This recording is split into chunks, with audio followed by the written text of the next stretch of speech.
जय ओम Vishnupad. परिव्राजक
Hare Krishna, Prabhu, we are not able to hear.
Hare Krishna. Hare Krishna. Not audible. Oh, acha. They are able to hear? Yes, Prabhu, you are now audible.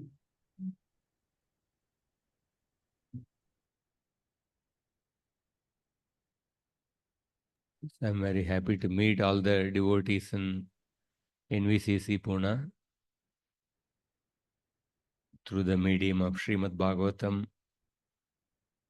I hope that all of us will get elevated.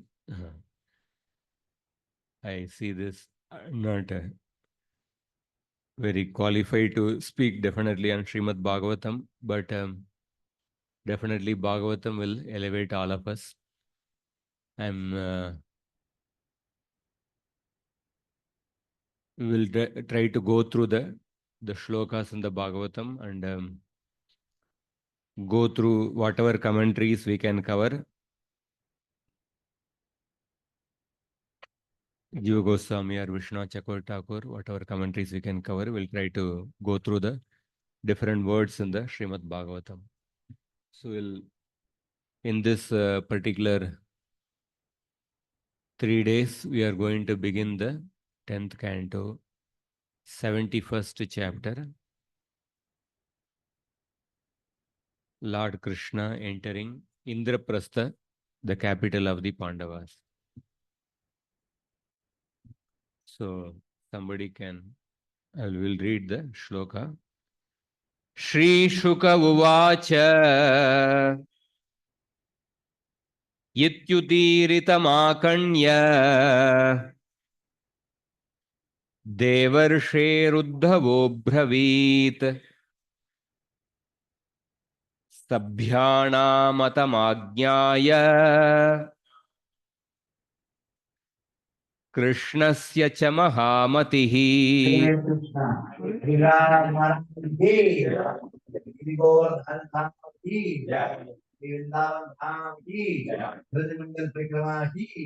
Great. Shukdev Goswami said, having thus heard the statements of Devarshi Narada and understanding the opinions of both the assembly and Lord Krishna, the great-minded Uddhava began to speak. Iti udiritam akanya. Having heard Devarshe, Narada's opinion, Narada's request, Sabhyanam, all the people who are assembled in that assembly, Sabha, and Krishna's opinion, Krishnasya. And the word cha refers to, the Acharyas say that Uddhava heard the opinion of 4 people. He heard the opinion of Devarshi Narada. He heard the opinion of the members present in that Sabha. And he heard the opinion of the messenger sent by the kings who were captured by Jarasandha. The word cha indicates the opinion of the messenger sent by the kings. And Krishna's opinion. Having heard all these opinions, Krishnasya matam agnyaya, having heard all these opinions, Mahamatihi Uddavaha abravit. Uddhava spoke. What kind of Uddhava? Mahamatihi Uddavaha. The highly intelligent Uddhava spoke. So in this particular chapter, the summary of this chapter is that Ataika Saptatitama Uddhavasyatu Mantrataha. So in this particular chapter, Uddhava's counsel, how Uddhava counseled Krishna about what should be done, that is described in this chapter. Indraprastham gate Krishne Parthanam Paramotsavaha. And how Krishna, he went to Indraprastha, and the Pandavas, they celebrated as a very great festival Krishna's arrival in Indraprastha. Rajasuya Misham Krutva Bhima Duryodhanadishu. So, on the pretext of Rajasuya Yajna, Bhima Duryodhanadishu Kalim Utpadya Tadvad Tadvadvara Bhubara Aharat Prabhu. On the pretext of the Rajasuya Yajna, Krishna created the quarrel between Bhima and Duryodhana. Bhima Duryodhanadishu Kalim Utpadya, and then through that Bhubaram Aharat Prabhu, and through that Krishna is going to remove the burden of the earth. So that is the summary of this chapter given by Srila Sridhar Swami. So we see here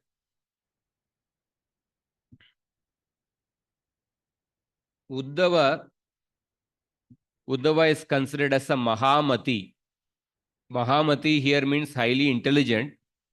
Elsewhere in the Bhagavatam, Dhruva Maharaj was also addressed by the word Mahamati in the 4th canto, 12th chapter, when Kuvera asked Dhruva Maharaj to ask for a benediction. That time Dhruva Maharaj, he just prayed for unflinching remembrance of Krishna. So Prabhupada says that the highly intellectual devotee of Dhruva Maharaj, he only asked for unflinching remembrance of the Lord. There the Mahamati is used in that sense. But here, Uddhava is called as Mahamati because Uddhava respected the opinion of everyone. He respected the opinion of everyone. Krishna, Narada, the members of the assembly, and the messenger. And while respecting everyone's opinion, he gave pleasure to everyone. And then he gives his own opinion. And his opinion is basically what Devarishi Narada told. Narada told that, Narada asked Krishna that Yudhishthira Maharaj plans to perform the Rajasuya Yajna. He is seeking your help to come and participate in that Yajna. He wants your help to perform that Yajna. That is Narada's opinion. And the messenger's opinion was that please come and deliver the kings by killing Jarasandha. That is the messenger's opinion. These kings have taken shelter of you. Please come and actually deliver them and kill Jarasandha. That's the messenger's opinion. And the Sabhasada, the members of the assembly, what was their opinion? They wanted to go and kill Jarasandha immediately. They wanted Krishna to go and kill Jarasandha immediately. That is the opinion of the members of the assembly. And Krishna's desire is that Krishna wanted to accomplish both. Krishna wanted to perform the Rajasuya Yajna, assist Yudhishthir, and Krishna also wanted to protect those kings who were held captive by Jarasandha, by killing Jarasandha. Krishna wanted to do both.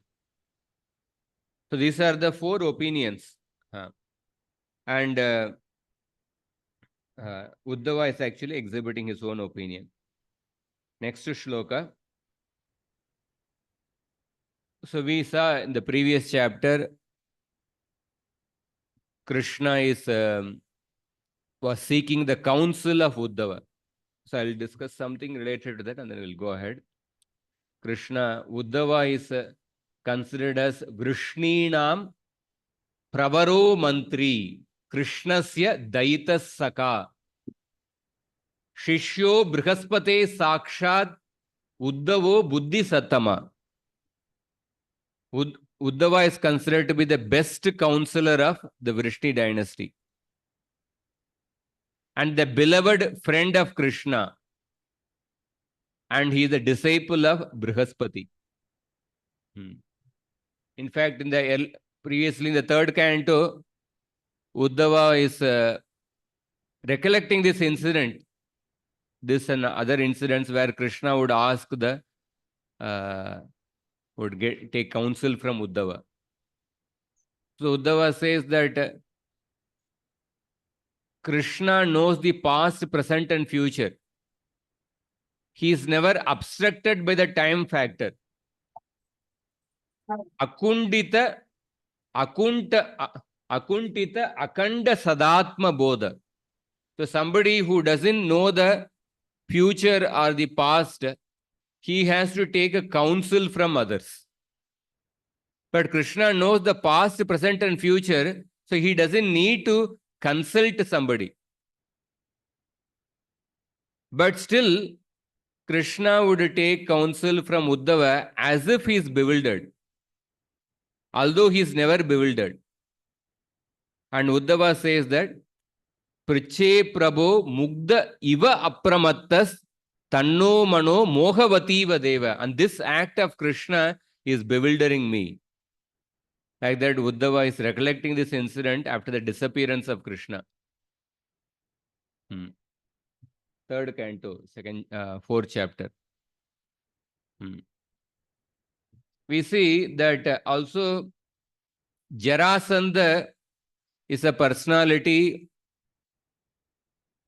He had captured 20,800 kings, and he wanted to offer them as a Narabali to Kala Bhairava. So Jarasandha, I think the Manu Samhita describes about 3 types of victory.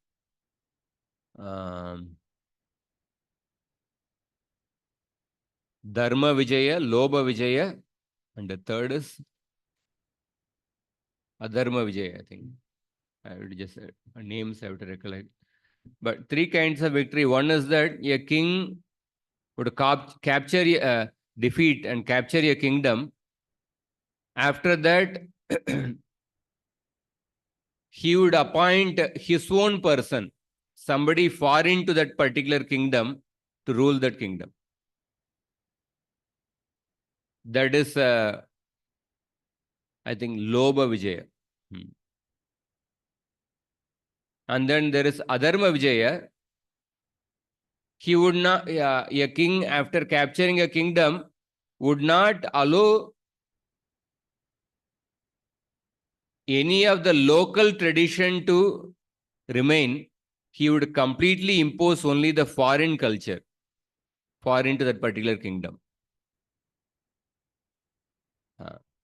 Not allow any of the local tradition to remain and impose the foreign culture. Essentially, you can see the British rule and the Mughal rule, they can fall into these categories. And then Dharma Vijaya is when a king would defeat a particular kingdom, he would appoint a suitable, a qualified local representative who knows the local culture, tradition, and he would appoint him as his representative. And although he has defeated, but he has captured that kingdom, but the suitable local representative would be appointed, and he would rule the kingdom according to the principles of Dharma. Just like Krishna, after killing Jarasandha, he appointed Sahadeva. After killing Bhaumasura, he appointed Bhagadatta. That he appointed, qualified another person from the local. So Jarasandha, he captured all 20,000 kings and he wanted to offer them as a Narabali. It's like more like a centralized control where he doesn't want to allow, even if he defeats so many other kingdoms, but he could have appointed somebody else. There is no need to offer them as a Narabali. So Jarasandha also represents such kind of a centralized control So in that way also we can see. And when we talk about this principle of taking counsel, so Krishna is taking counsel from Uddhava. I will discuss a little bit about this principle, like how this principle comes in various places. In the Niti Shastra says that how the different people get ruined by different things. A king is ruined by evil counsel. Daurmantriyat nripatir vinashyati. A sannyasi is ruined by worldly association or with the association with the women.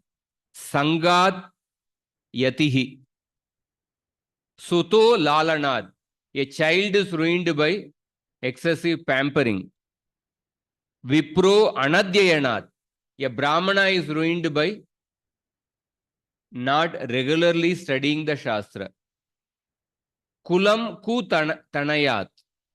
A family is ruined by, or a dynasty is ruined by a bad son. Sheelam kala upasanat. One's conduct is ruined by bad association. Kala upasanat. Khrir madhyat. One's by intoxication or by liquor, one's decency or shyness is lost. Like there are many other things are meant. Agriculture is ruined by not regularly supervising. So king is ruined by bad counsel. So if you see in the Bhagavatam itself, Vamanadev praises Bali Maharaj that you are very fortunate because you have got good guidance in your life. You have the representatives of Bhrigu Muni for guiding you in your progress in this life. Shukracharya was guiding him in the field of Dharma, Artha and Kama. And you have the guidance of Prahlad Maharaj for progress in your next life, for your progress in the Bhagavata Dharma. So therefore, you are very fortunate. You are indeed exalted because of your right guidance. Angiri Rishi, when he came to Chitraketu Maharaj, one of the things he asked was that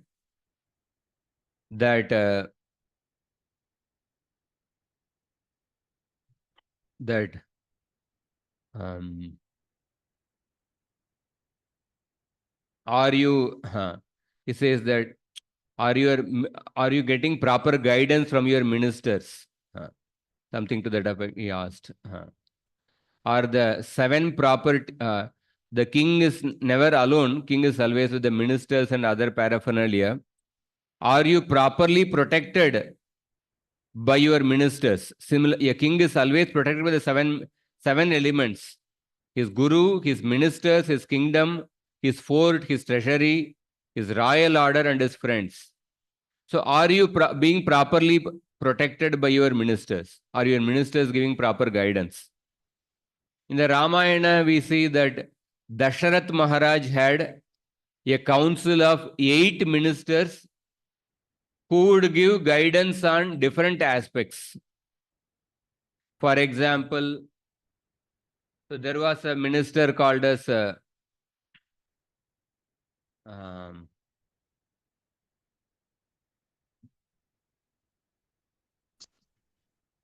Dasharatha's ministers, they had specific names, and those names possessed certain qualities. They possess certain qualities. Because of possessing those qualities, they were named after. They were named accordingly. So one of the ministers is called as Drishti, a reservoir of steady wisdom, who had great foresight and farsightedness. Another minister is Vijaya. He would give guidance to Dasharatha about how to attack the enemies. Another minister is Jayanta. After winning a particular king, how to consolidate the victory. So Jayanta would give guidance. And then Artha Sadhaka, he would give guidance about regarding the financial matters. And then there is Siddhartha. Siddhartha, he would give guidance about the how to fulfill the different desires and aspirations of the king, how to handle the different available resources, etc. And then there is Ashoka. There may be different grievances by the king, by the citizens. Different complaints may be coming. So Ashoka would give guidance about how to keep the different citizens happy. And then the best Mantrapala. Mantrapala, he would suggest policies to be pursued in every department of administration. And then Sumantra was the oldest of the ministers of Dasharatha. So why we are saying is that how this to have the right advisors is very important. That is why Niti says that a king is spoiled by wrong advisors. Kamsa also, after the 8th child assumed the form of Durga, Kamsa came to his senses and then he released Vasudeva Devaki and then he stopped his atrocities. But then Bhagavatam says that because of the bad advisors, Kamsa again started the atrocities. So although for at least for a temporary period he came to his senses, but because he was surrounded by bad advisors, again he started atrocities. And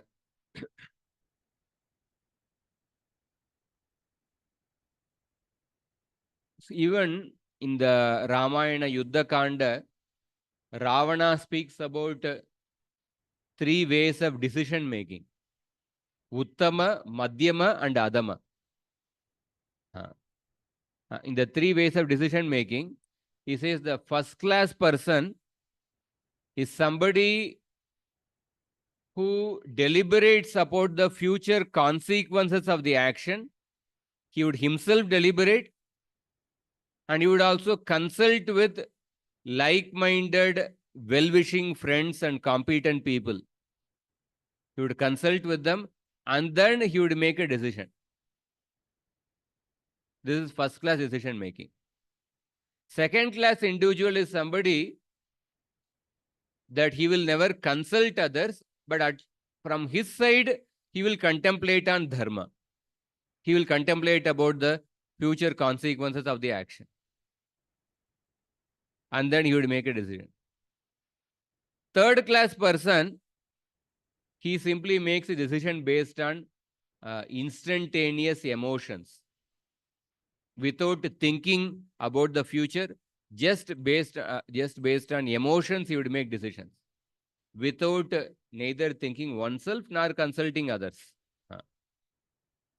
So, although Ravana speaks about 3 kinds of individuals, then he speaks about 3 types of decision-making processes, where the first-class decision-making process is that where the decision is made by consulting all those involved in the task while keeping the universal principles of the Shastras in the forefront. One would make the decision. And the second style of making decision is that it will involve conflict in the beginning, but still somehow a consensus would be eventually reached because of certain obligations and a duty, not by keeping the universal principle of the Shastra in the front, but consultation would happen, conflict would happen, somehow whatever is convenient, they would make the decision without seeing the universal principles of the Shastra. And third class decision making process is that there would be constant competition, clashes against each other opinion. There would be so much of name calling, typically like parliament sessions. And then ultimately no conclusions would be reached also.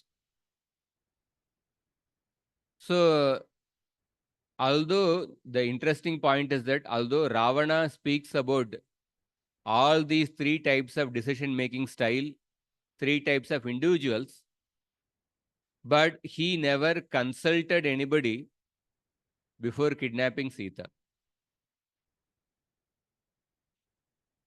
So it's like something like a one-way telephone call. Sometimes you are making a call, you are actually speaking something, the other person is hearing, but what the other person is speaking, you are not able to hear. So Ravana wanted himself to be heard by others, himself to be heard about this seminar on decision making, but he never wanted to get the unbiased, open opinion of others, whether my decision to kidnap Sita is proper or not. He didn't want to take the opinion of others. Only person who boldly gave the opinion of Vibhishan, and what happened to Vibhishan? Vibhishan was banished from Ravana, Lanka. So, but the point is that decision making or the consulting, this principle is there. So Uddhava was an expert minister. So in this way, we see this, begin this next shloka. Shri Uddhava Uvacha Yaduktam Rishina Deva Sachivyam Yakshyatastwaya Karyam Paitrishvaseyasva Rakshacha Sharanaishinam.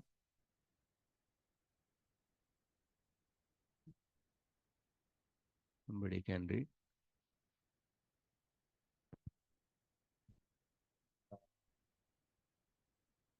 I'll share later the Translation. Sri Uddhav said, O Lord, as the sage advised, you should help your cousin fulfill his plan for performing the Rajasuya sacrifice, and you should also protect the kings who are beginning, who are begging for your shelter. It's not very organized notes, sir. That's why I'm not sharing. I'll share. It's not very organized. Short I have written. That's why. So Uddhava is actually saying that Uddhava begins to give his counsel. So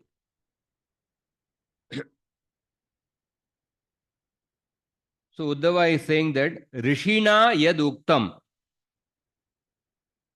But means whatever Narada Muni told, Yakshyataha tvaya paitrishvaseyasya sachivyam cha sharanaishitam raksha karyam. Whatever Devarshi Narada told, you have to please provide assistance. Sachivyam means Sahayata Karna. Please help the Paitrishvaseya, your cousin brothers, in performing the Rajasuya Yajna. At the same time, Sharanaishitam Raksha Karyam. The Sharanagata, the kings who have surrendered unto you, they also have to be protected.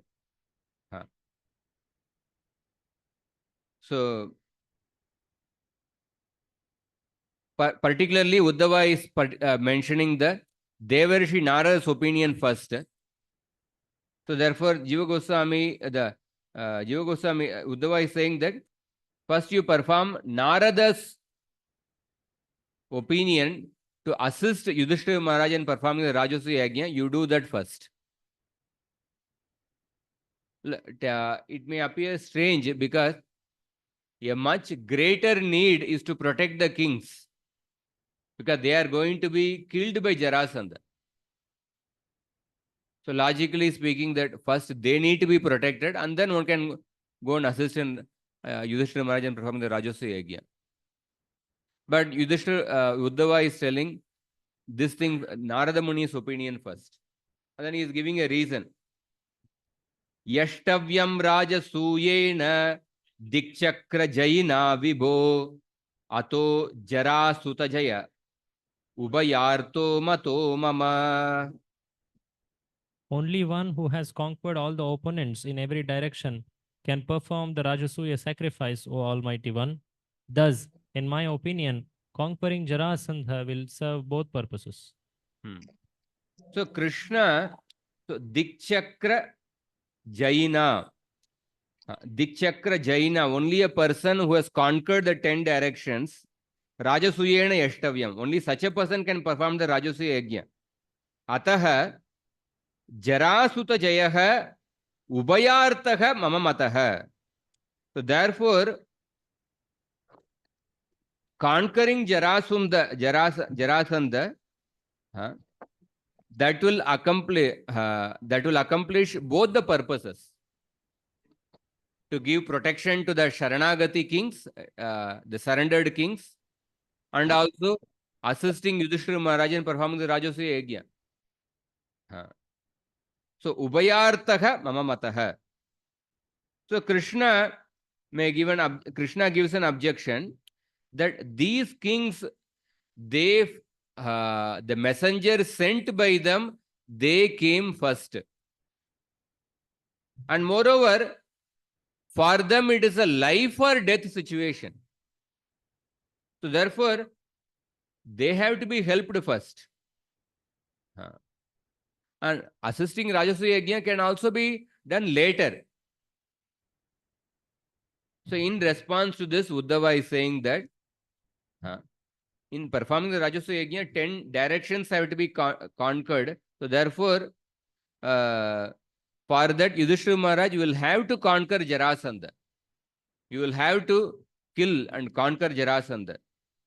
So therefore, that will, when you conquer Jarasandha, the first request sent by the kings, that will also be fulfilled. And Yudhishthira Maharaj's request will also be fulfilled. And then Krishna is telling that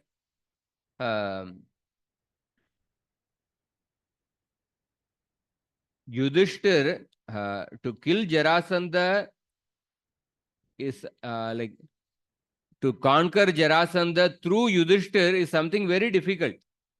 Krishna gives a second objection. So for that, Uddhava is saying that you are actually your power is something extremely great. Vibho, he is using the word Prabho. Hey Prabhu, your Prabhava, you have an unlimited influence. So therefore, you can accomplish that. And then moreover, Uddhava is using the word Jarasuta. He could have used the word Jarasandha, but Jarasuta is using the word. By the word Jarasuta, he is actually reminding Krishna that how to kill Jarasandha. How Jarasandha was born, his two parts of the body were joined together and then was born like that. So in that way, by killing Jarasandha, same manner, he can be killed. So he is also reminding that Krishna in that. And the next shloka, Asmakam cha mahanarto hete naiva bhavishyati yashascha tava govinda ragyo baddhan vimunchatah. By this decision, there will be great gain for us, and you will save the kings. Thus, Govinda, you will be glorified. And then he is saying that we will also, by killing Jarasandha, we Yadavas will also get great grain. We will also gain a lot. And not only that, your fame will also spread. Your fame will also spread. Yashascha tava Govinda. And Uddhava is addressing Krishna by the word Govinda. By the word Govinda, Uddhava is saying that you have appeared in this world in order to exhibit your Bhagavatta, in order to exhibit your position as the Supreme Lord. So therefore, by killing Jarasandha, your fame will spread as the Supreme Bhagavan, and it will be helpful for all the Yadavas also. We will also gain a lot. Like that, Uddhava is giving an advice. Next shloka. Stavai durvishaho raja नागायुतसमो बले बलिनामपि चान्येषां भीमं समबलं विना.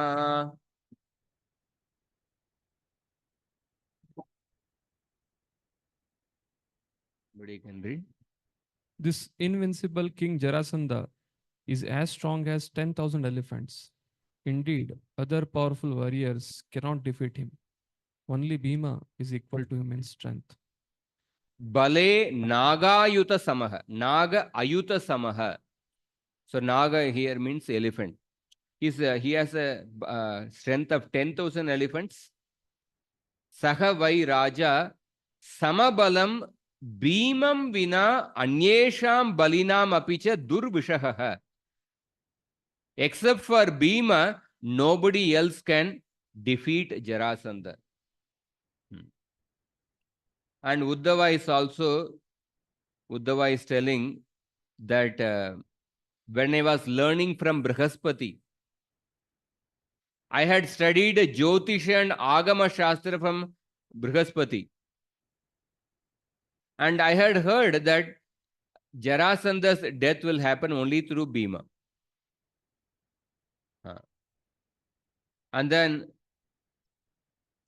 Jiva Goswami also says that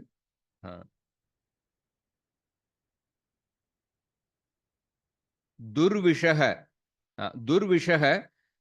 although there are other kings who are somewhat more powerful than Jarasandha, but still even they cannot kill Jarasandha. Jarasandha's death will happen only through Bhima, who is equal to Jarasandha in strength. Dvairate satu jetavyo mashatakshauhiniyutah brahmanyobhyartito viprair napratyakyati karhichit.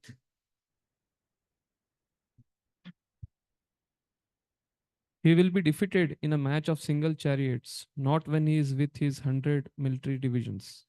Now, Jarasandha is so devoted to Brahminical culture that he never refuses requests from Brahmanas. So further, Uddhava is saying that Sahatu Dvairate Jetavyaha. Dvairate Jetavya means only in a one-to-one fight, Jarasandha can be defeated. Shata Akshauhini Yutaha Ma. Even if you get 100 Akshauhini Sena, you cannot kill Jarasandha. Dvairate Jetavyaha. But then one may get a doubt that how will Jarasandha agree for the one-to-one battle? Who will make him agree for the one-to-one battle? He may come only with the Akshauhini divisions. So then further Uddhava is saying that Brahmanyaha Vipraihi Abhyartitaha Na Karihichit Pratyakyati. Jarasandha's one quality is Brahmanya. He is devoted to the Brahmanas. He is devoted to the Brahmanas, that whenever something is asked by the Brahmanas, Vipraihi Abhyartitaha Na Karihichit Pratyakyati. He never refuses the request of the Brahmanas. So I think Jiva Goswami or Vishnu Chakravarti Thakur mentioned that so Jarasandha, he actually hates Krishna. Jarasandha hates Krishna, but although because of hating Krishna, because his Kamsa was killed by Krishna, he felt that Krishna made my daughters widows. So Jarasandha hates Krishna. So because he hates Krishna, he has become very infamous as he is filled with Rajoguna and Tamoguna. Mogasha, Moga Karmano, Moga Jnana Vichetasaha, Rakshasim Asurim Chaiva, Prakriti Mohinim Shritaha. Comes immediately after Avajananti Mamuda. So those who actually consider Krishna to be an ordinary human being, such people, whether they are karmi, jnani or yogi, all of them, they will never achieve success in their endeavors. So because Jarasandha hates Krishna, he has a swabhava of Rajoguna and Tamoguna. But then, in order to gain fame in the world, so he has developed the quality of being devoted to the Brahmanas. So we can see this psychology actually. How Jarasandha, although he hates Krishna, but by the hating Krishna, so he has become infamous. But then in order to gain fame, he is trying to, he is devoted to the Brahmanas. So there are many political leaders also. For example, in Tamil Nadu, the political leaders, they say that Ram, Krishna, they are basically North Indian God. They are not actually Dravidian God, they say. And they go to the extent of how Sanatan Dharma should be eradicated, like a dengue, bacteria, like that. But at the same time, they also advertise that we are conducting this conference on Kartikeya worship, World Conference on Kartikeya worship. So we have done so much for the growth of the Sanatan Dharma. Like that, they also advertise actually. On one hand, they're outright atheists or they propagate this one, but at the same time, in order to gain some popularity, they also try to portray as if they are supporting Sanatan Dharma. So this is like Jarasandha attitude. Jarasandha, although he hates Krishna, but Jarasandha, at the same time, in order to become famous, he also fulfills the Brahmanas. He is Brahmanya.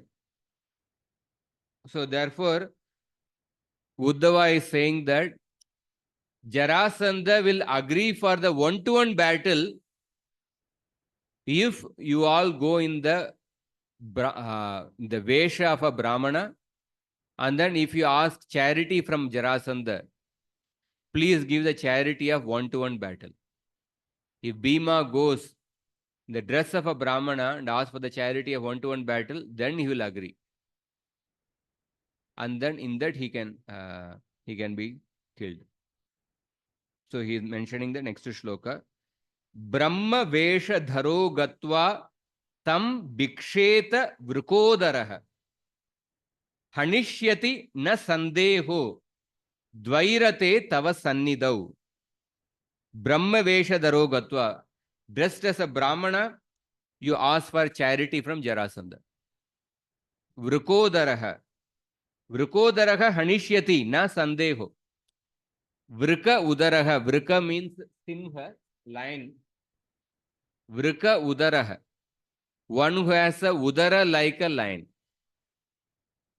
In the case of a lion, the neck and all are very lean.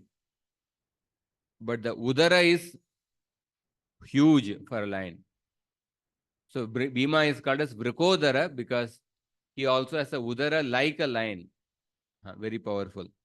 And Bhima can kill Jarasandha without any doubt. Dvairate Tava Sannidau. And he will kill Jarasandha in your presence. Because why is at this point Krishna may say that, okay, if Bhima can kill the dual battle, let him go as a dressed as a Brahmana and ask for the charity of dual battle, and he can kill Jarasandha. Why do I need to go? But he's also mentioning that Tava Sannidau. Only in your presence Bhima will be able to kill. Then Krishna says that Akinchit Kurvataha. There is no benefit of me being there. I am not going to do anything. What is the need of me being there? Bhima can kill. So therefore, Uddhava is saying that Nimittam Paramishasya Vishwasarga Nirodhayoho Hiranyagarbha Sharvascha Kalasya Arupinastava. He says that you only in the feature of the time factor. The time is your impersonal feature because we are not able to see the time factor, but the time is accomplishing everything. Arupinastava. And through your time factor only, you only accomplish through Brahma creation, you only accomplish destruction through Shiva. So they are simply your nimitta. You are the original cause. Through your time factor, you accomplish creation, destruction through Brahma and Shiva, but then you give the credit to Brahma and Shiva. So similarly, that you are the one, you only are going to accomplish the killing of Jarasandha, but you will accomplish through Bhima and give the credit or the fame to Bhima as the killer of Jarasandha.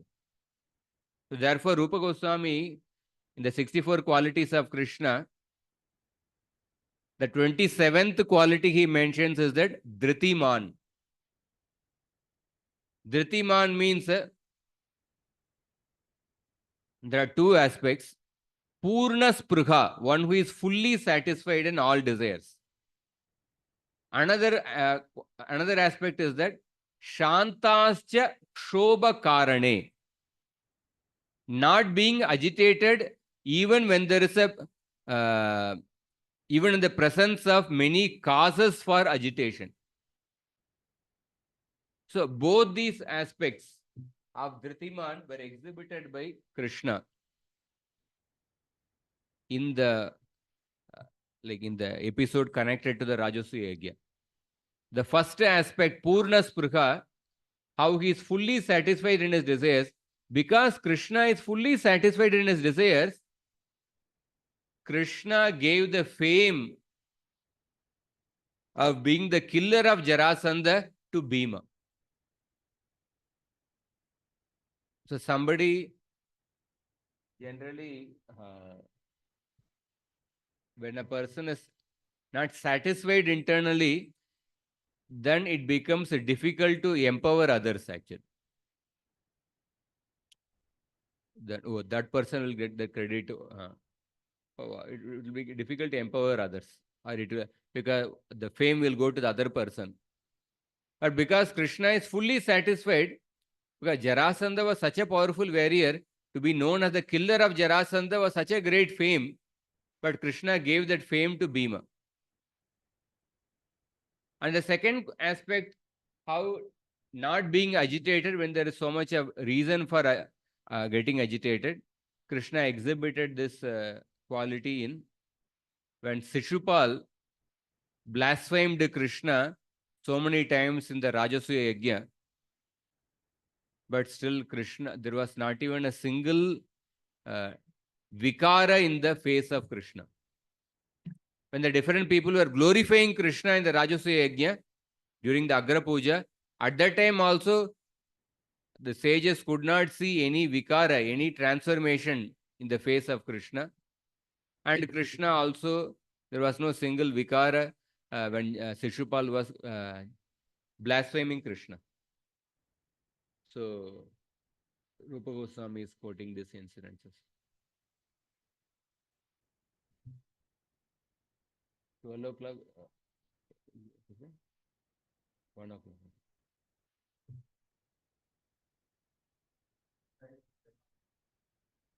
ठीक है.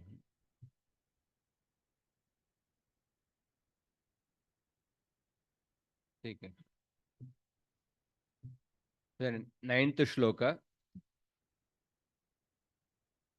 You can repeat after me. गायन्ति ते विशद कर्म गृहेषु देव्यो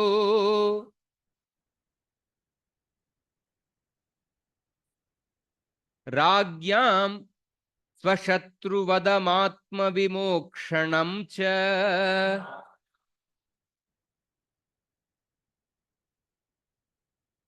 Gopyascha Kunjarapater Janakatmajayah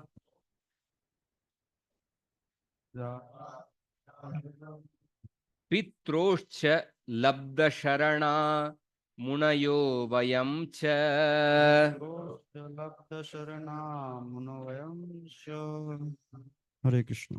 In their homes, the godly wives of the imprisoned kings sing of your noble deed, about how you will kill their husbands and enemy and deliver them. The gopis also sing your glories, how you killed the enemies of the elephant king, Gajendra, the enemy of Sita, daughter of Janaka, and the enemies of your own parents as well. So also do the sages who have obtained your shelter glorify you, as do we ourselves. So Uddhava is further saying that Ragyam Griheshu Devyah, the wives of the kings who were captured by Jarasandha, Swashatruvadam Atma Vimokshanam cha Vishada Karma Gayanti.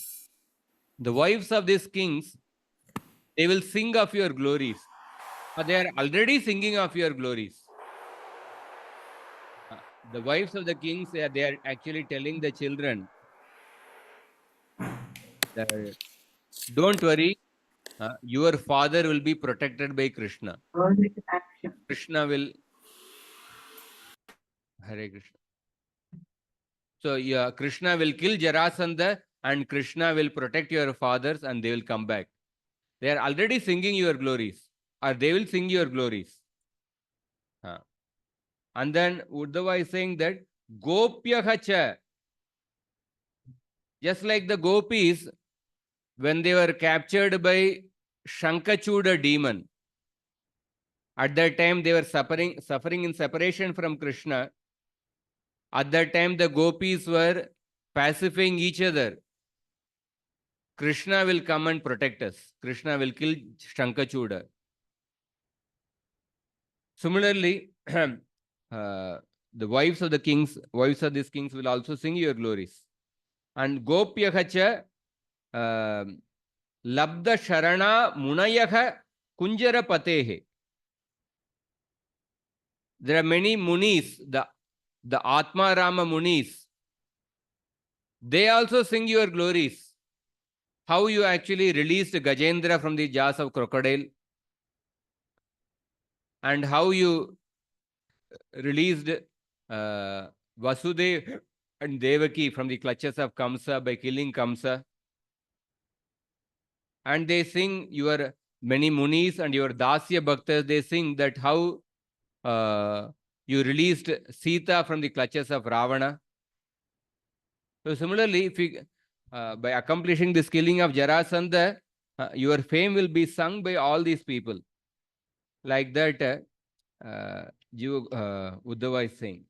Some very interesting point Jiva Goswami says, this particular shloka.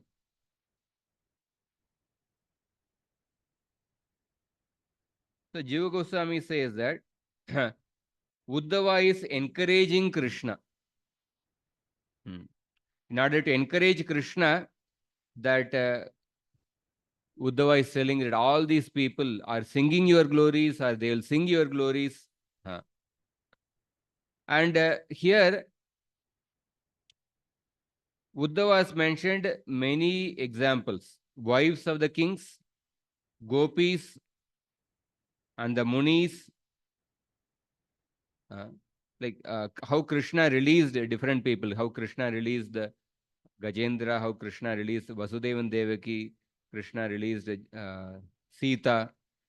So out of all the examples, the most intimate example out of all these examples, the confidential example is how Krishna protected the gopis by killing Shankachuda demon. So generally, the most confidential or the superlative, the highest in the category, that will be placed at the end. But then the gopis example is kept in the middle. So one of the reason why Uddhava is mentioned, kept in the middle, is that because the first he has mentioned how the wives of the kings, they will actually sing your glories. Since the gopis are also women, so because they are in the same category, so therefore he is mentioning the gopis example along with them immediately after that. So one reason he gives. And then another point he says is that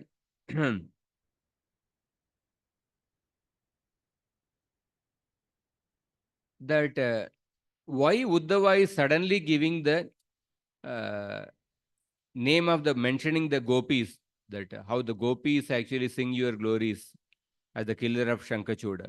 Why Uddhava is suddenly giving this name of the gopis is that since the time Uddhava returned from Vrindavan, because Uddhava experienced the love of the gopis in Vrindavan, so therefore, whenever Uddhava gets some opportunity, or by somehow taking some opportunity, Uddhava, on and off, he keeps reminding Krishna about the gopis. So therefore, although gopis are nowhere in the picture, it is in the Dwaraka.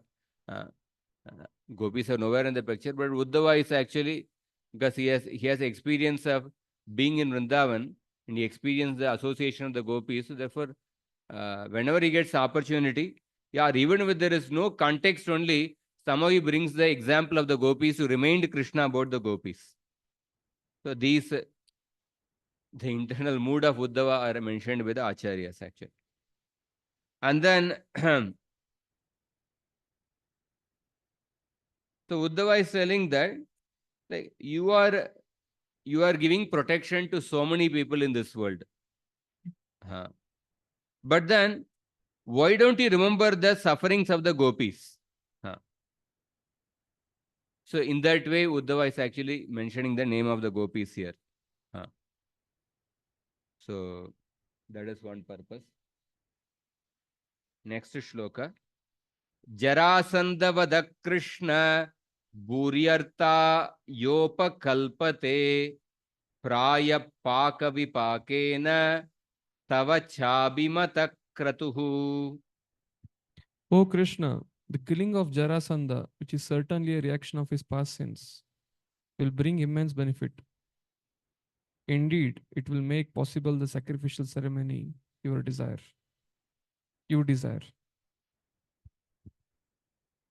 Jarasandavada Buryartaya Upakalpate Prayaha Paka Vipakena Tavacha Kratuhu Abhimatah. So by killing Jarasandha, many things will be accomplished. Buryartaya Upakalpate, because Uddhava is also indicating after killing Jarasandha, of course, Rajasuya Yajna will be accomplished. And then as part of the Rajasuya Yajna, Shishupal's Vada will also be accomplished. And then the Rajasuya Yajna only, Duryodhan saw the opulences of Yudhishthira Maharaj. And then after that, Duryodhan's envy became so, envy increased so much. Then after that only, they called for the Dyuta Krida. And then the insult towards Draupadi. And then that will lead to the Kurukshetra war. And then in that way, the whole bara of the earth, that will be reduced during the Kurukshetra war. So, Buryartaya Upakalpate, Uddhava is indicating that by the Jarasandha Vada, many things will be accomplished. And Paka Vipakena Tavacha Kratuhu Abhimatah. Paka Vipakena. So, by that, Jiva Goswami says that you give the result of the sins of Jarasandha by killing him, and you give the result of the pious actions performed by those kings by releasing them from the clutches of Jarasandha and reinstating them in their position. And these are my opinion that we are saying.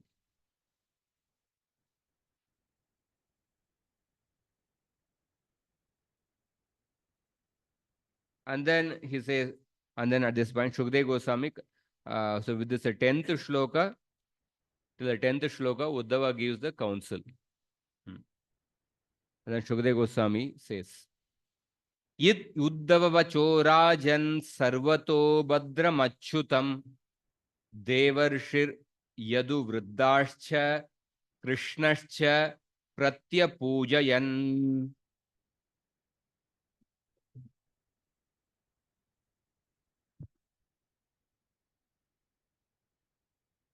Gurudeva Goswami said, O king, Devarshi Narada, the Yadu elders, and Lord Krishna all welcomed Uddhava's proposal, which was entirely auspicious and infallible. So Shukdev Goswami says that Uddhava iti vachaha, whatever advice given by Uddhava, that advice of Uddhava, there are two adjectives used. Sarvato Bhadram and Achyutam. Uddhava's advice was Sarvato Bhadram.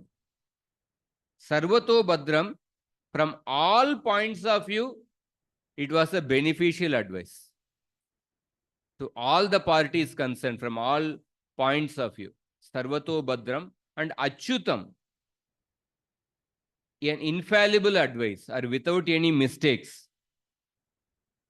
And after having heard such an advice, Yadu Vriddhaha, the seniors among the Yadu dynasty. Yadu Vriddhaha cha Krishnaha cha Pratyapujayan. Pratyapujayan means the seniors among the Yadu dynasty and Krishna, they appreciated every word of Uddhava. Pratyapujayan. They appreciated every word of Uddhava. Pratyek akshar ka samadhara sabhi sabhasadon ne kiya. But one more point is Yadu Vriddhaha, it is mentioned. By that, Vishwanath Chakravarti says that means some of the younger Yadus, because they were more eager to immediately go and fight with Jarasandha. They were looking for immediate fight. So they did not appreciate the advice of Uddhava. But the elder Yadus, they appreciated. Elder Yadus and Krishna appreciated. Atadishat prayanaya Bhagavan Devaki Sutah Bhrityan Daruka Jaitradin Anugnapya Gurun Vibhuhu.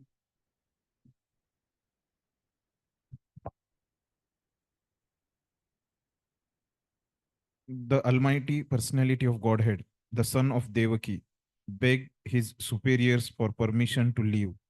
Then he ordered his servants, headed by Daruk and Jaitra, to prepare for departure. Atha, after that, Vibhuhu Bhagavan Devaki Sutaha. Three words are used. The Bhagavan who is all pervading, the Devaki Sutaha, that Supreme Lord, Gurun Anugyapya, after taking permission from the Gurus, Gurun Anugyapya, Daruka Jaitra Adin Brityan. Daruka and Jaitra, they are some of the servants of Krishna. Daruka Jaitra Adin Brityan Prayanaya Adishat. So Krishna gave order to Daruka, Jaitra and other servants. So get ready, make arrangements for the travel to Indraprastha.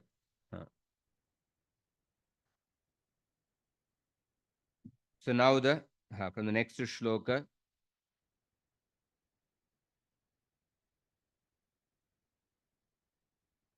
the different further travel to Indraprastha is being described.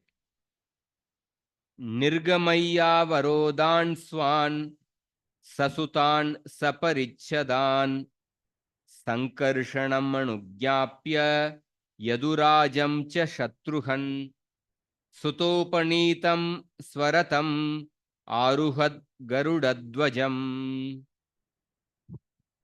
O slayer of enemies, after he had arranged for the departure of his wives, children, and baggage, and taken leave of Lord Sankarshan and King Ugrasen, Lord Krishna mounted his chariot, which had been brought by his driver.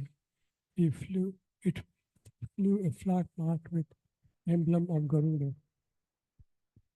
So one thing we see that Uddhava's advice was very balanced. He gave an advice with a proper long-term thinking. The elder Yadus appreciated, but the younger Yadus, they were more excited for immediate battle. They were more on an emotional level. So Buddha Bhava Samanvita, when there is a balance between the Buddhi and Bhava, then we have to be sensitive to the feelings of the others. At the same time, we have to have a little long-term thinking, use our intelligence about what is the right decision. Sometimes one thinks only intellectually and doesn't consider the feelings of the others. Or sometimes a person takes decision only on an emotional platform without using the intelligence. So there has to be a balance between buddhi and bhava. So Uddhava gave such a balanced advice, but some of the younger Yadus they were more enthusiastic. They were emotional platform. They are ready for the immediate battle. Therefore, they couldn't appreciate. So here, Shatruhan Saparichadan Sasutan Swan Avarodan Nirgamaya Yadurajam cha Sankarshanam Anugyapya Tuta Upaneetam Garudadvajam Swaratam Aruhat. Shatruhan, Shukdev Goswami is addressing Parishit Maharaj by the word Shatruhan. Killer of the enemies. One of the reasons why he is using this word, Jiva Goswami says that by using the word Shatruhan, Shukdev Goswami is telling to Parishit Maharaj that personally, you have killed many enemies. So therefore, you know that you have personal experience of killing many enemies. So therefore, you can understand that how this strategy adopted by Krishna to kill Jarasandha is perfectly appropriate. That is the meaning behind addressing Parishit Maharaj by the word Shatruhan. And Sa Parichadan, Sa Sutan, Swan Avarodan. So Krishna is taking all his children, all his wives to Indraprastha. So one may wonder that what is the need of taking all this family, all these queens and then children, everyone to Indraprastha. So Jiva Goswami says that because it is going to be a great festive occasion, Jarasandha, so therefore Krishna did not want to leave the family members in Dwaraka. He wanted to take them along with him to participate in the Rajasuya Yajna festival. So that is one reason he mentions. And then, so all of them, Sasutan, Swan, Avarodan, Nirgamaye, Edurajamcha, they were all seated in the front. And then Krishna took the permission of Sankarshana and Ugrasena, Yadurajam. So Krishna made the queens and all sit in the front. At that time, Balarama and Ugrasena, they were coming behind. So Krishna came back and then offered obeisances and took the permission of Balarama and Ugrasena. And then he got on his chariot or the particular vehicle, and then he went ahead. That's how Jiva Goswami explains. And then further, maybe you can read the translation 14, 15, 16. One question I can ask. Yes, sir. This Avarodhan is translated wives.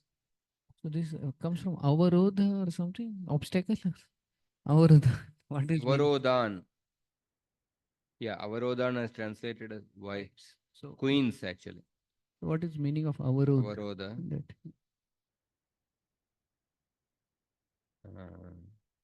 Good or obstacle. observation.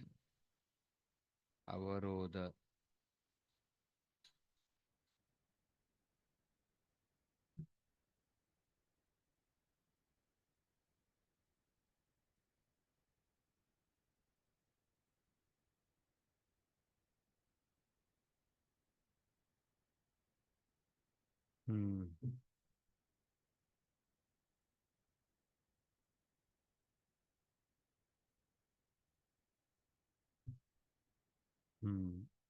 Avarodha Shabda Kalpadruma gives Tirodhanam, Rajastri Griham, or Raja Griham. This is one meaning. Another meaning is that Raja Daraha, the wives of the kings. So, Ava Rud Bhave Ghain.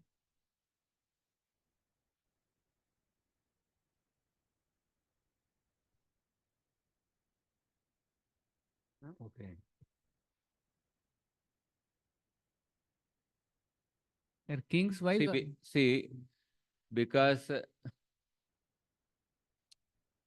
generally the queens or the king's wives, they would not come so much in the public. There is a Sanskrit also, there is a word called as Asuryam Pashya. Asuryam Pashya, those who have not seen the sun. And the word Asuryam Pashya refers to the queens.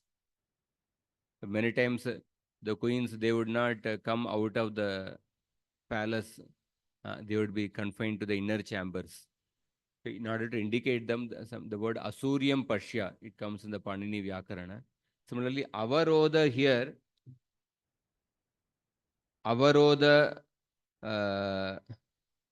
because they are always confined within the, most of the time they are confined within the palaces are inside. Therefore, they are called as Avarodha. Avarodha, it gives the meaning of Rajadara, wives of the wives kings. of the kings only, not Dictionary gives those meanings. Avarodha, one meaning is that, as you said, hindrance, obstacle, restraint, or it means inner apartments or women's apartments. And then another meaning, the wives of a king taken collectively. The wives of the king. Does it mean that Avarod, they are obstacle on path of spiritual life or like No, nothing? not like that. Because I think they are confined within the palace. It's not possible to see them easily because you cannot easily enter the inner chambers of the palace. That way we can say.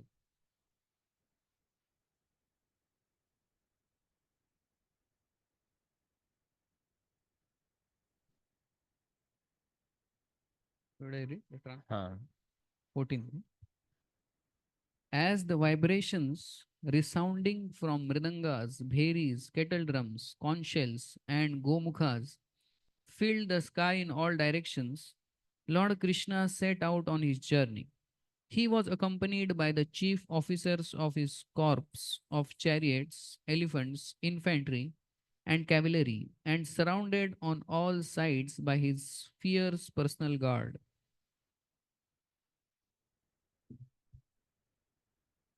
Next. Lord Achyuta's faithful wives, along with their children, followed the Lord on golden palanquins carried by powerful men. The queens were adorned with fine clothings, ornaments, fragrant oils, and flower garlands. And they were surrounded on all sides by soldiers carrying swords and shields in their hands. Next. Okay. On all sides proceeded finely adorned women attendants of the royal household as well as courtesans. They rode on palanquins and camels, bulls and buffalo, donkeys, mules, bullock carts, and elephants. Their conveyances were fully loaded with grass tents, blankets, clothes, and other items for the trip. Hmm. So there is a, as I mentioned, Krishna is taking all the wives also along with him. According to the one principle in the Niti, which Prabhupada quotes in the 9th canto purport, Grihe Narim Vivarjayet. When a person goes on a tour, one should not bring his wife. Formerly, men used to travel without conveyances. So then that would become more austere for the women also to travel without conveyances. But still, as far as possible, when one leaves home, one should not take his wife with him, especially if one is in such a condition as Lord Ramachandra, who had to go to the forest. Lord Ram did not want to go take Sita along with him because Sita would have to unnecessarily suffer the condition in the forest without any facilities. So, but here Krishna is taking all the family members along with him. Jiva Goswami says that स्नेह के कारण महोत्सव में परस्पर परिवारी जनों का छोड़ा नहीं जा सकता.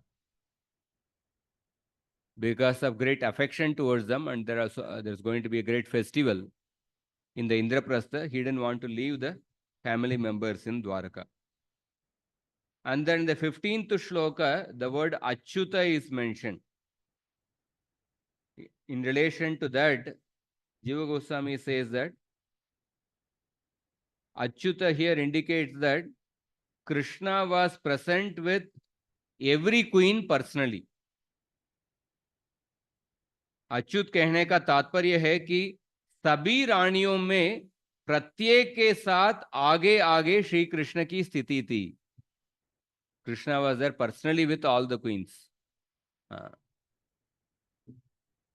Further will go. You can read 1718 translation.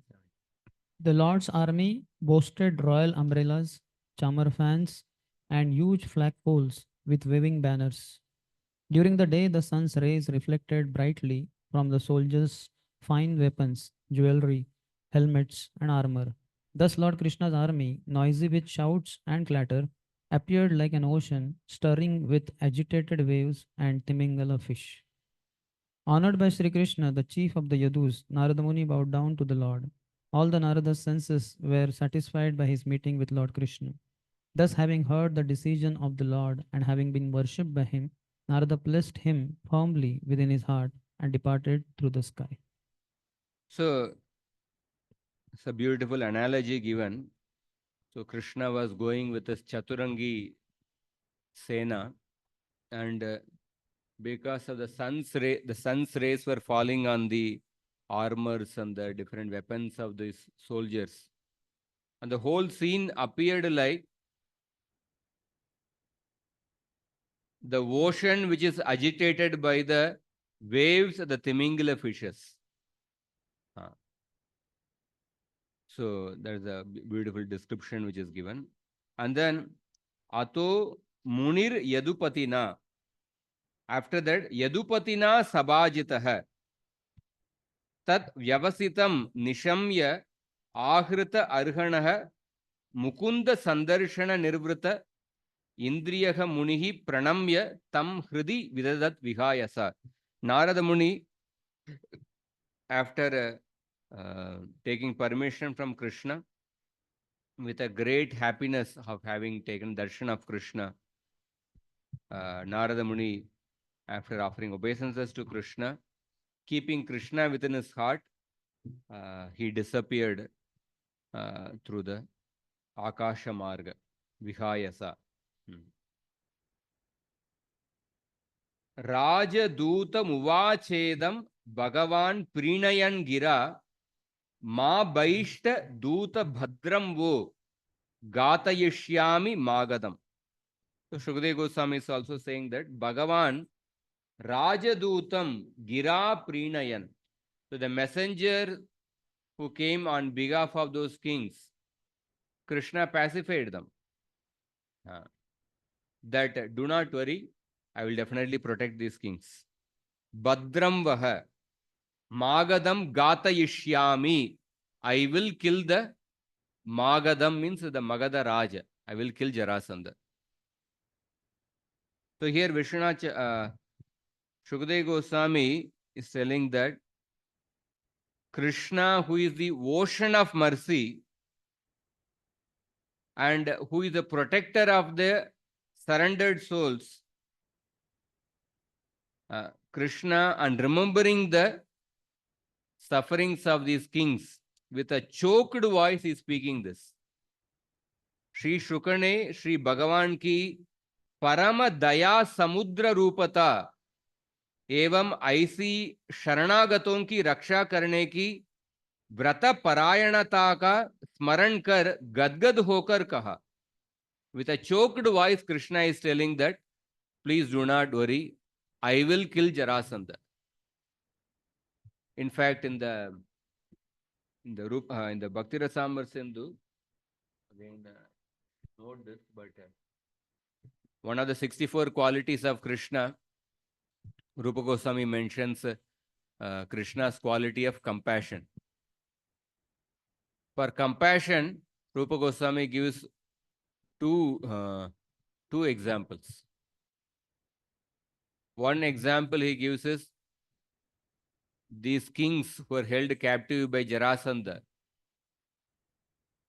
And remembering those kings, Krishna felt so compassionate upon them. And they could not even practically see the sun rays. They were kings, but they were put in such a dark room. Practically, Jarasandha was acting like a Hitler, like some kind of a concentration camp. And so Krishna, and remembering this condition of the kings, Krishna started crying.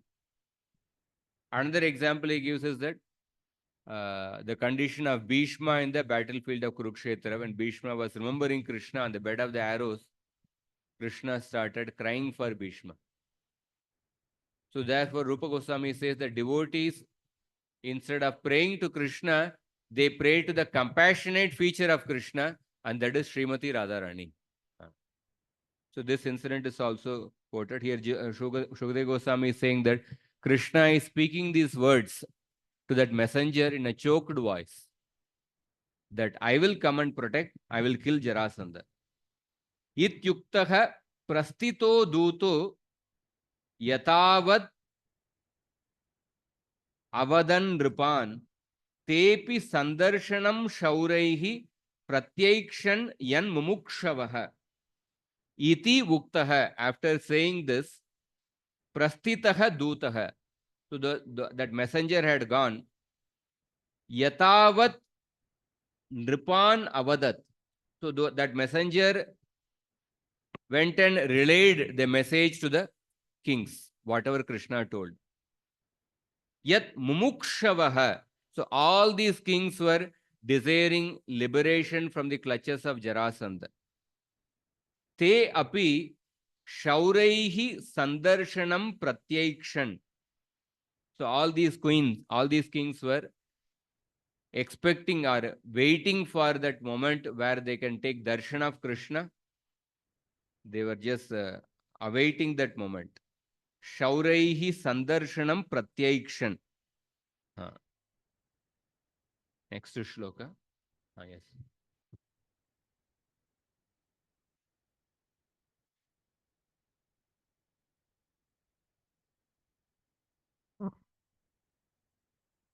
Krishna's compassionate feature. 。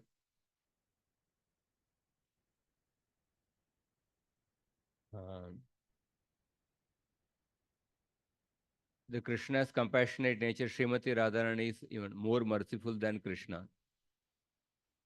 That is why we see many instances that because Sita was not present along with Sita, Ram, therefore Ravana got killed. If Sita had been present, the Acharyas say that maybe Sita would have shown some compassion to Ravana. Parashuram was without the consort, so therefore he only exhibited the feature of killing all the Kshatriyas. Huh?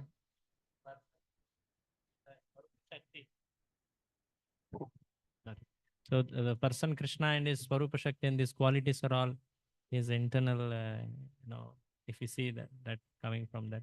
So how do we, is it an expression of appreciation to those qualities, or how do we see this statement? Yeah, the Swarupa Shakti is non-different from Krishna. It's a way of telling that how the Krishna Swarupa Shakti, Hladini potency is more merciful than Krishna. Chaitanya Mahaprabhu has come in the mood of Srimati Radharani, so therefore is even more merciful than Krishna. Namo Mahavadanyaya, Krishna Prema Pradayate. So Krishna, Srimati Radharani and Krishna both have come together, Rasaraja Mahabhava. Therefore he has exhibited even more magnanimity than even Krishna. The one absolute truth, separated Ekatmana Api Bhuvi Pura Deha Bedam Gatautau. They have separated as Radha and Krishna, but they have come together again, so therefore it's more magnanimity in Mahaprabhu's system. So it's a way of saying that how the Hladini potency is even more merciful than Krishna.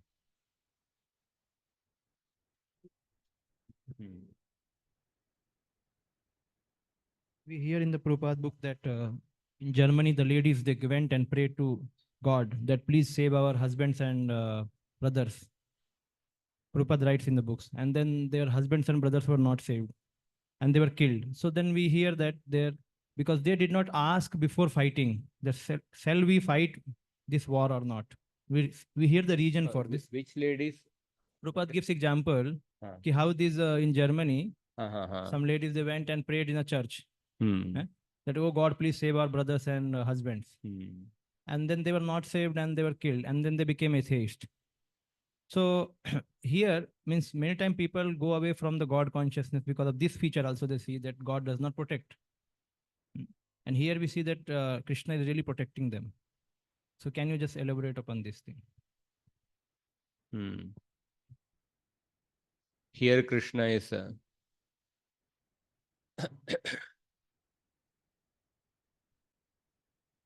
Krishna's protection comes in various ways. Sometimes Krishna's protection manifests in the form of actually physically protecting a person. Sometimes Krishna's protection manifests not through physical protection.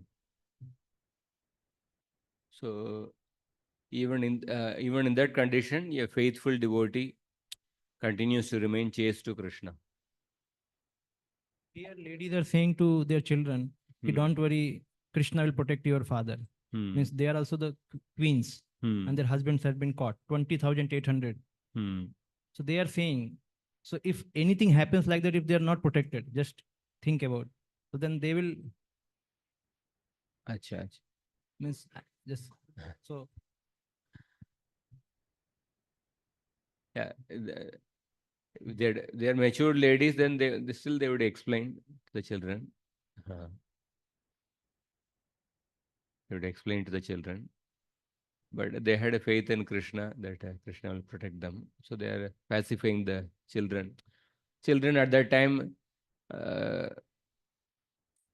you need to give such kind of explanation only. Krishna will protect our father. Children are also you cannot explain more philosophy. Suppose if the fathers were not protected physically, then also they would try to give confidence to the children on the protection of Krishna.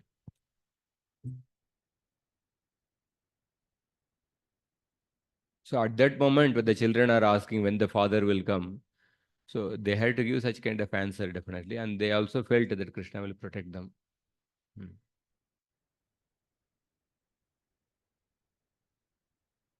Hare Krishna. So next verses also talks about the when Krishna is going to Indraprastha, what are the places which Krishna passed by? Anartha Savira Marum Tirtva Vinashanam Harihi Girin Nadiratiyaya Puragrama Vrajakaran. So different places are mentioned. There's one comment which Jiva Goswami says that Dwaraka to Indraprastha,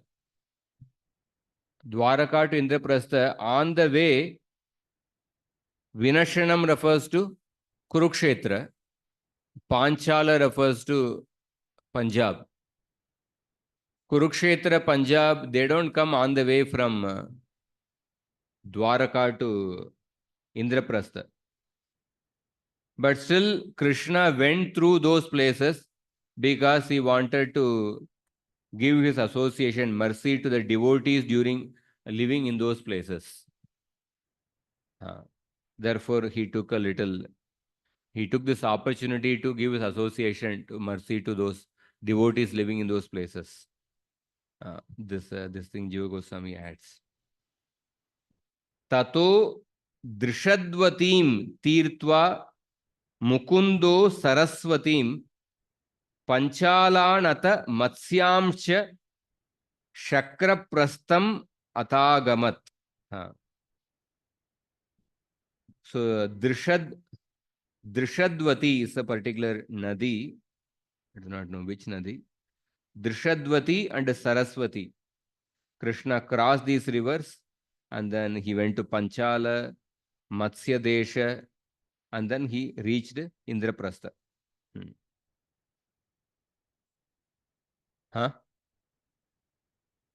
Matsya Desha. I don't know which is the current state now.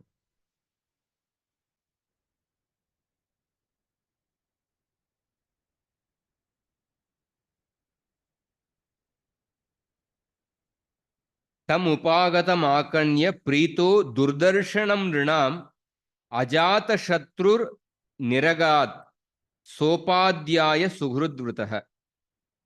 Nrinam durdarshanam tam. That Krishna who is extremely rare to take darshan for a human being. Tam upagatam akanya. Understanding that Krishna has arrived.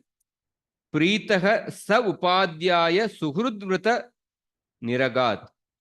So, Yudhishthira Maharaj or all the people of Indraprastha, they came in order to welcome Krishna.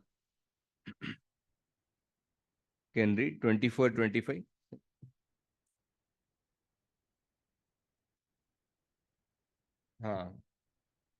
Means he has appeared in the human form, it is visible to all. Means how it is understood.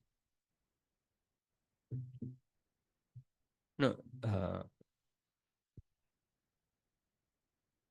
Krishna, he has appeared in a human form. He has become visible at that time. But even then, without Krishna's sanction, nobody can take darshan of Krishna. Even during the time of his incarnation, when the Brahma, Devatas, they had to wait in line to come and take a darshan in Dwarka. Mahavishnu had to steal the sons of the Brahmanas to get darshan of Krishna. Other times when Krishna's incarnation is not present in the earth, definitely his darshan is durdarshan. It's rare. But even during that time, without his sanction, one cannot get darshan of Krishna. 11th chapter, what is the shloka? Sudurdarsham. Huh?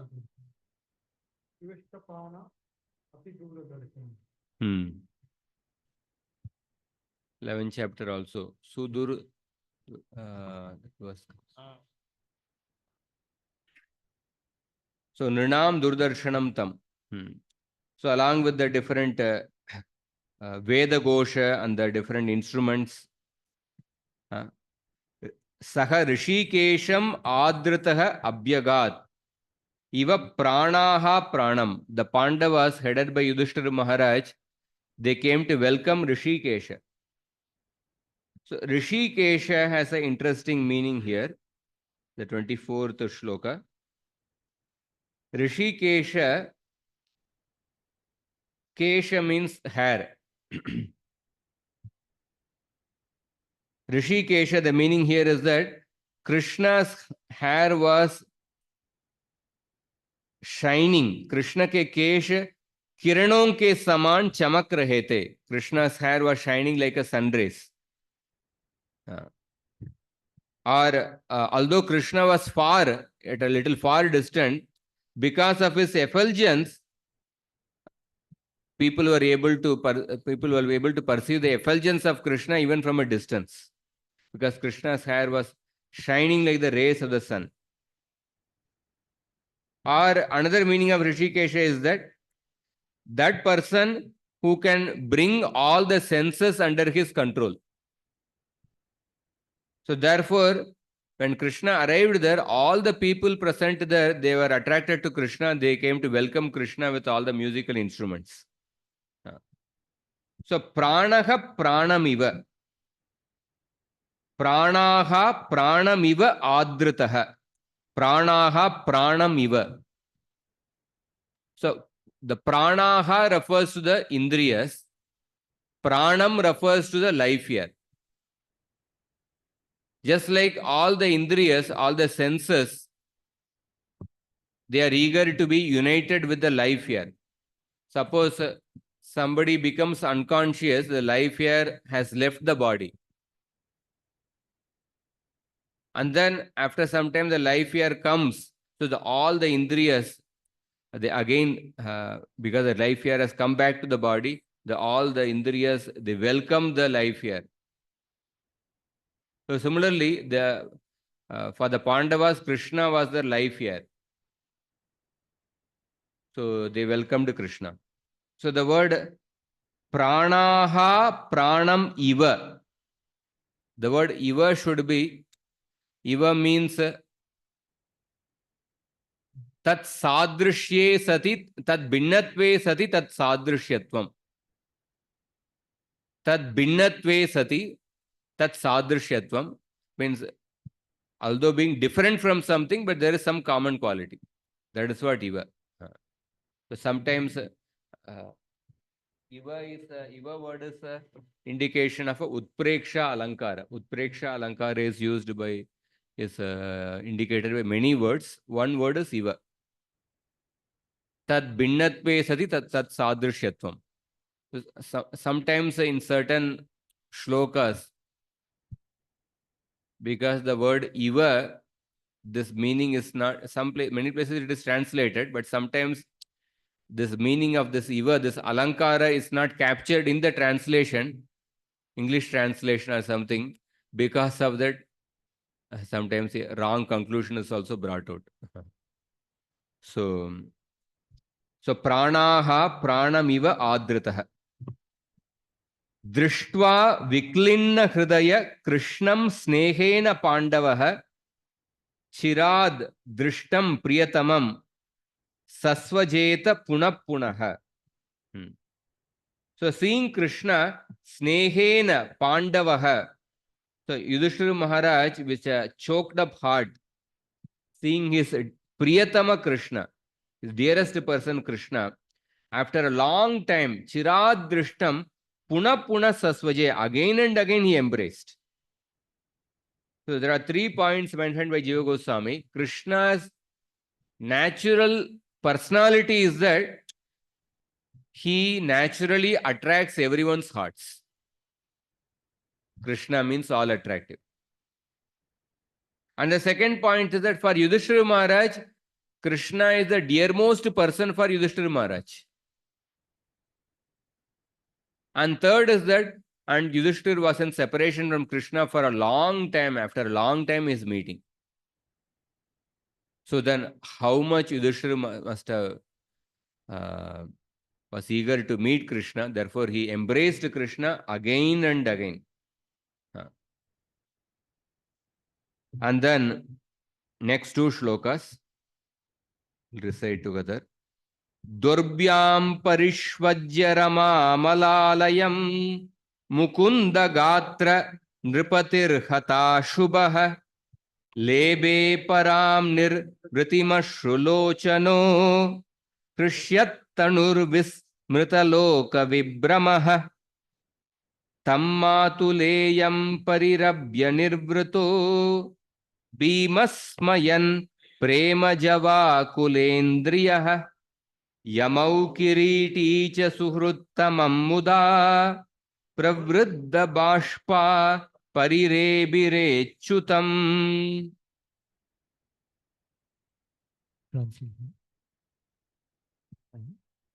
The eternal form of the Lord Krishna is the everlasting residence of the goddess of fortune.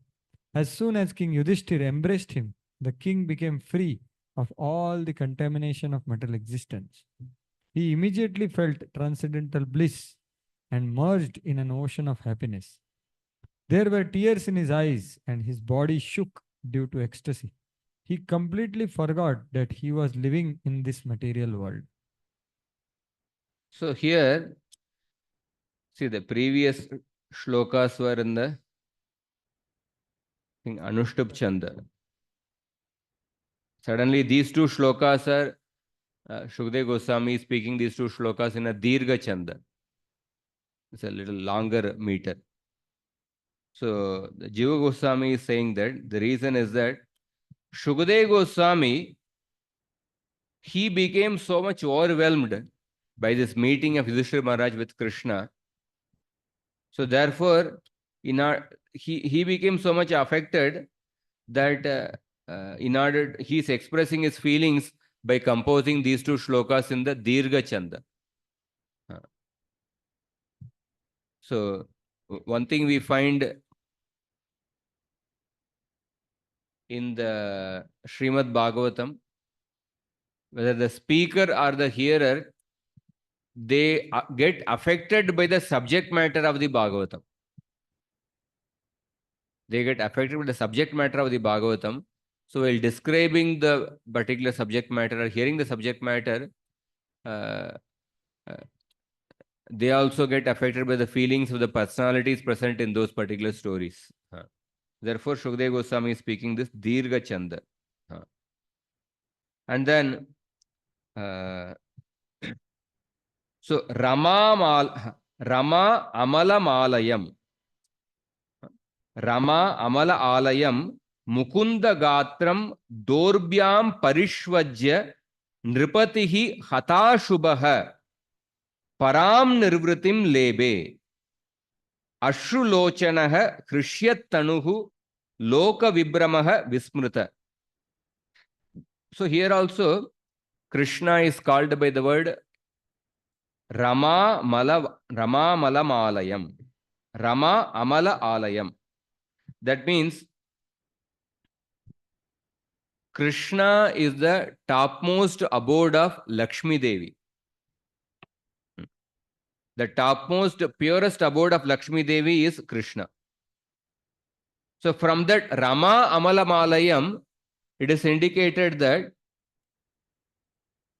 whatever other abodes where Lakshmi Devi is residing, sometimes Lakshmi Devi is seen as residing in the forest of lotus flower, or in a lotus flower she is staying there. So by that it is indicated that the other places where Lakshmi Devi resides, those places are contaminated with some dosha or other. And Lakshmi Devi does not have real taste or attachment to live in other places. And also, although it is seen that Lakshmi Devi resides in other places, Lakshmi Devi resides in other places only as a semblance. She doesn't reside there truly. Shri Lakshmi Devi उन स्थानों पर आभास मात्र से ही रहती है. जबकि श्री मुकुंद का गात्र निर्दोष है और सभी गुणों का आश्रय है. So her real, the topmost abode of Lakshmi Devi is the body of Sri Krishna, the transcendental body of Krishna. So the Rama Amala Malayam. So when Yudhishthira Maharaj embraced that particular body of Krishna, which is the topmost, purest abode of Lakshmi Devi, Yudhishthira Maharaj became overwhelmed with the ecstasy. That is explained here. And then tam matuleyam paribrabhya nirvruto bhimah smayan prema java kulendriyah. Bhima also embraced Krishna. Yamau kiriticha. Yamau refers to Nakula and Sahadeva. Dvirvachan it is used, Dvivachan. Nakula and Sahadeva, they came and offered obeisances to Krishna. Kiriti refers to Arjuna. So Arjuna is mentioned at the end. Why Arjuna is mentioned at the end? Because Jiva Goswami says that Nakula Sahadeva and Arjuna, they exhibited even more ecstasy compared to Yudhishthira and Bhima. Nakul Sahdev Arjun ने आनंद में युधिष्ठिर और भीमसेन की अपेक्षा अधिक हर्षित होकर, हर्ष से आंसुओं से युक्त होकर सुहृतम श्री अच्युत का आलिंगन किया. They experience even more ecstasy than Yudhishthira and Bhima. And Arjuna is mentioned at the end because Arjuna, because of his deep affection for Krishna, he couldn't move forward. He just stood still. Arjuna was standing at the back because he had such a deep ecstasy, he couldn't move. So at the end, he came and embraced Krishna. So therefore, Arjuna is mentioned at the end. Yamau Kriticha Suhruttama Muda Pravruddha Bashpa Parirebire Achyutam. They all embraced Krishna. And then Arjunena Parishvakto Yamabhyam Abhivaditaha Brahmanebhyo Namaskritya Vriddebhyascha Yatarhataha. After some time, they came to external senses, and then Krishna also observed the normal etiquette. Jiva Goswami says that although the verse does not mention, Krishna also touched the feet of Yudhishthir and Bhima because they were elder to him. And Krishna embraced Arjuna. Krishna accepted the obeisances offered by Nakula and Sahadeva. And Krishna offered obeisances to other Brahmanas and the elders present there. Manito Manayamasa Kuru Srinjaya Kaikayan Tuta Magada Gandharva Vandinas Chopa Mantrinaha. He offered obeisances, respected the different people, Kuru, Srinjaya, Kaikaya, different people present there. And then Mridanga Shanka Patahavina Panava Gomukaihi Brahmanas Chara Vindaksham Tushtuvur Nandrutur Jaguhu. There were Mridangavadyas, Brahmanas were performing the Veda Gosha. Evam Suhrudbihi Paryasta Punya Shloka Shikamanihi. Punya Shloka Shikamanihi. The topmost crest jewel of the Punya Shloka, one who is glorified by the choicest poetry. Punya Shloka Shikamanihi. Samstuyamano Bhagavan Vivesha Alankritam Puram. So that Krishna, who is glorified with the crest jewel of all the best of the shlokas, the best of the praises. So that Krishna entered the Indraprastha. Puram Vivesha, he entered the city of Indraprastha.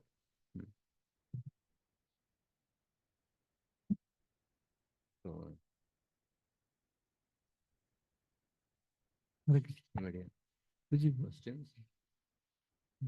questions? Question? question now or Yeah, Yes. can ask. Gayanti Vishada Karma is what is spoken there, spotless glories of Krishna. So this kind of terminology. Dhyayanti Gayanti Vishada Karma. Those Huh. queens, they are telling the children the spotless glories of Krishna. So are there any glories which are Mala Yasha? Like Amala Yasha is one. So can there be like Amal Yasha comes at other places also in Bhagavatam? Like Narada is chastising Vedvyas that you are not glorifying Krishna purely. So Are there any glories which have? means what is this Amal Yasha and is there any Mala Yasha of Krishna? To understand Amal Yasha. Yeah, in the case of Krishna, there is no, there are no activities which have dosha. In order to say that in the case of the maybe other personalities in this world, their praise or fame, they have some glorious activities, but they may also have certain black spots in their character or in their life. But in the case of Krishna, there is no Mala Yasha. That is why Rupa Goswami in Bhakti Rasamrita Sindhu, he quotes Upanishads. The Upanishads talk about, I think, 18 faults. And then those 18 faults are sometimes seen in the personality of Krishna. Hunger, thirst, stealing, like that. But these qualities are exhibited by Krishna in relation to his devotees. He exhibits these qualities as a part of his Bhakta Vatsalyata nature as in relation to his devotees. So these qualities, they become an ornament for Krishna. So there is no point of Mala Yasha in Krishna. That is why the Bhagavatam 5th canto describes about the Lord Ram's personality. Lord Ram is like all the good qualities are tested by placing in Lord Ram. Just like a gold is tested by rubbing against the gold testing stone. So all the good qualities are tested by placing in Lord Ram. Therefore, in the case of Krishna or any incarnation of Krishna, it's not that because Krishna has these qualities, therefore he is all good. In the case of the people of this world, because he has these qualities, therefore he is a good person. He is good for this particular job. He is good for this service. So because he has these qualities, then we appreciate that person. In the case of the Supreme Lord, it's not that because of these qualities he is all good. Rather, the qualities become glorious. Krishna is all good, and the qualities become glorious because of being placed in Krishna. So there is no question of Mala Yasha in Krishna.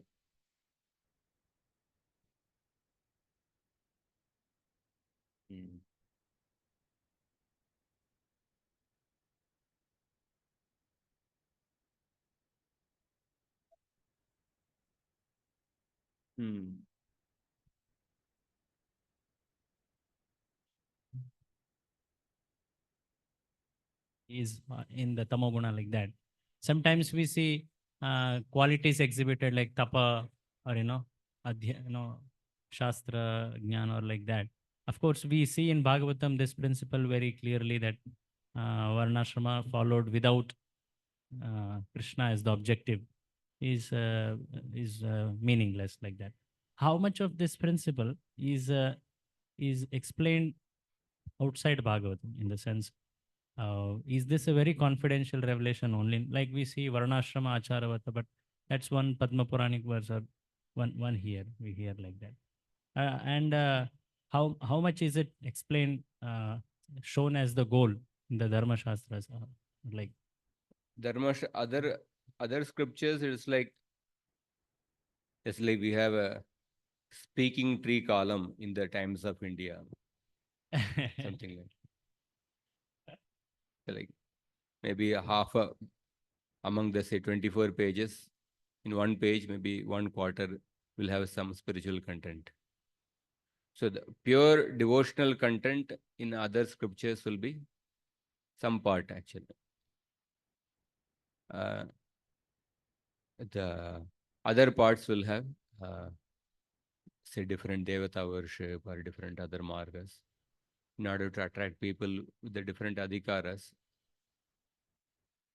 From one point of view, Vede Ramayane Chaiva Purane Bharate Tata Adau Antau Cha Madhye Cha Hari Sarvatra Giyate. All the scriptures they glorify the beginning, middle and end Krishna.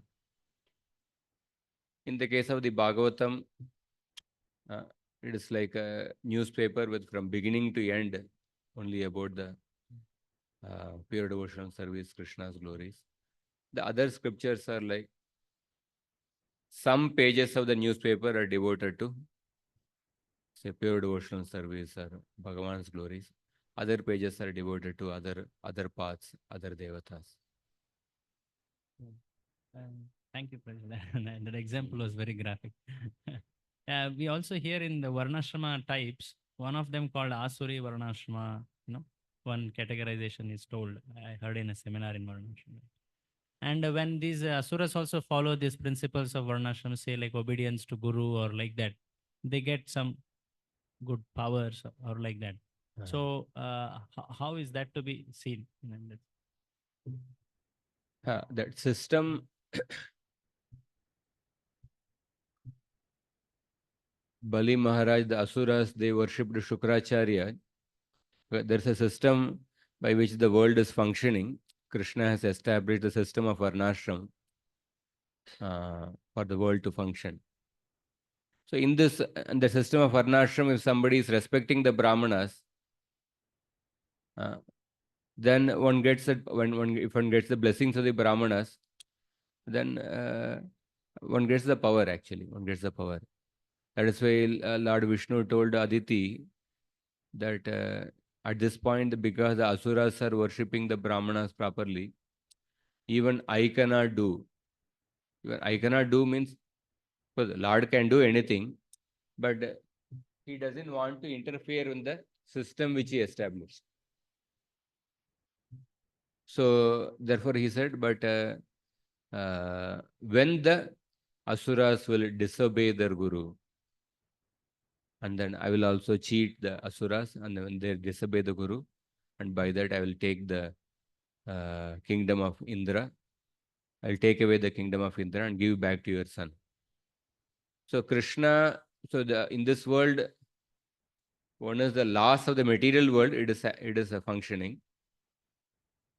And then the principles of bhakti, that is also functioning. So Krishna allows both the things to function. Like in the case of Bharat Maharaj remembered the deer. So according to the general laws of the material world, whatever one remembers at the time of death, one will get that kind of body. So Krishna did not stop that law of the material world. At the same time, Krishna also allowed the laws of bhakti to act. He gave the remembrance of his previous life to Bharat Maharaj, and then he brought him close to him the next life and the subsequent life. So therefore we see that if somebody is following the principles of dharma, one will be rewarded according to the system of varnashram dharma. If somebody is breaking dharma, then he will be punished. And then apart from that, if a person is performing bhakti, that bhakti will also be rewarded. Like in the case of Bhishma Dev was siding with adharma. The Prabhupada writes in first canto 9th chapter, Krishna wanted to show that even a powerful warrior like Bhishma, if he sides the side of if he takes the side of adharma, he will be punished. So Krishna is showing that if somebody is taking the side of adharma, even if he is a powerful warrior, if he is my devotee, then also he will be punished. At the same time, Krishna also rewarded Bhishma Dev's devotion by personally coming in front of him and then declaring him as a Mahajan for the rest of eternity to the whole world. Krishna reciprocated with his bhakti also, and to his other, because he was siding with Adharma, Krishna told Arjuna in the beginning of the Gita. So Bhishma and Drona, they are actually siding with Adharma. So they are no longer in that position. You are having so much of respect for him, but they are no longer in that position because they're siding with Adharma.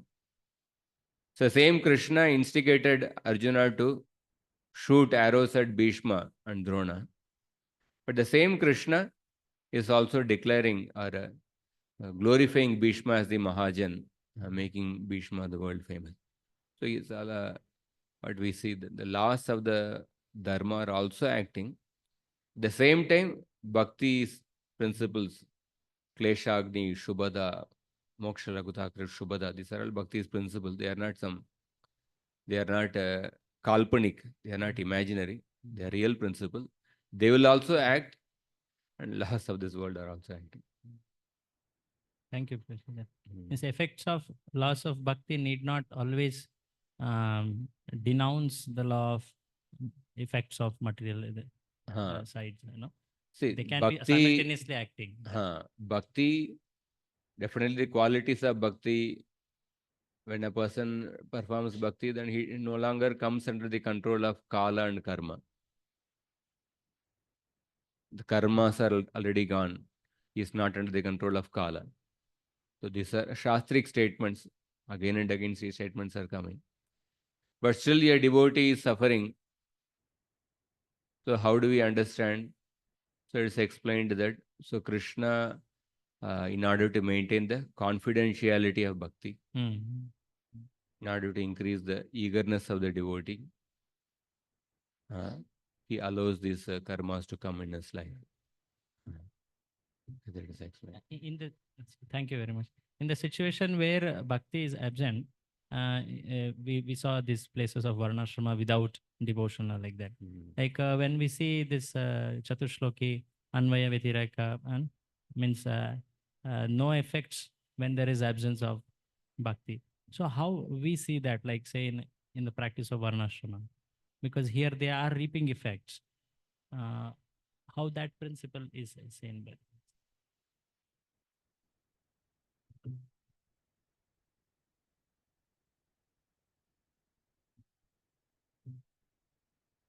In the case of Jarasandha and others, Yeah, I mean, or could be even that Bali Maharaja case. Or, means any effect of a system will only come when bhakti component is present. That's what I understand that statement. You can explain it more. See, because even in those rituals of Varnashram, there is some Vishnu worship is there, part of it. So when they are performing different yajnas or something, they perform Vishnu worship. I think Bhagavad Gita 7th chapter, it is that Namam Dushkrutino Muda Prapadyante Naradama. That purport, one of the acharyas mentioned, some of the demons, although they accept Vishnu as the Bhagavan, but they have hatred for Vishnu. They have hatred for Krishna. So Krishna is an ordinary human being. So maybe in that there's also some kind of demonic partially. Okay, they are worshipping Vishnu as part of the different ritual. Maybe because of that they are getting some result. But because they consider Krishna as an ordinary human being, they will eventually become meet with failure.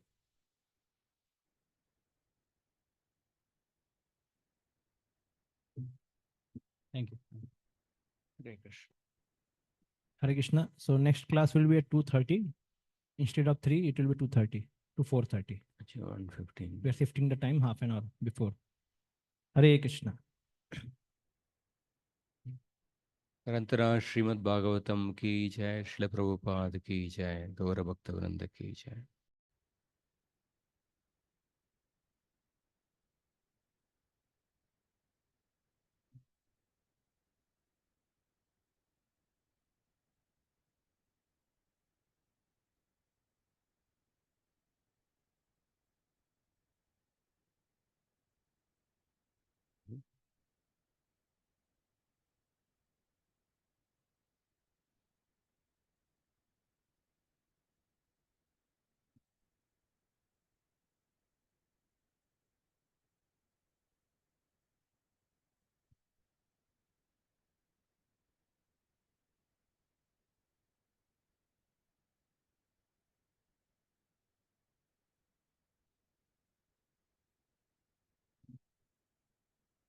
we completed. Which shloka we completed?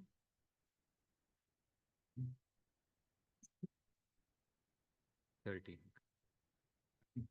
Om Jnana Timirandasya Jnananjana चक्षुरोन्मिलितं येन तस्मै श्रीगुरवे नमः।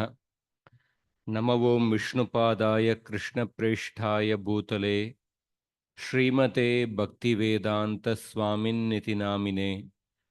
नमस्ते सारस्वती देवे गौरवाणी प्रचारिणे निर्विशेष शून्यवादी पाश्चात्य देशतारिणे। जय श्री कृष्ण चैतन्य प्रभु नित्यानंद श्री अद्वैत गदाधार श्रीवासादि गौर भक्तवृंद।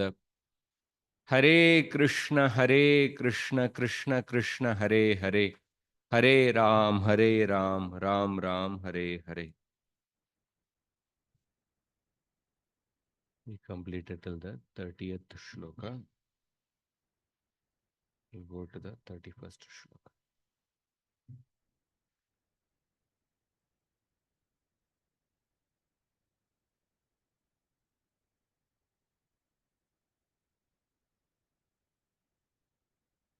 Hmm. 31st we have to begin, no? 31st also we completed.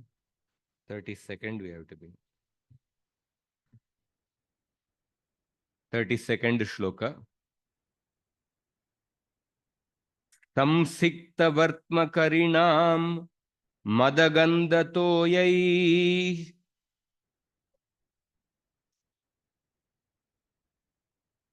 चित्रध्वजै कनकतोरणपूर्णकुम्भैः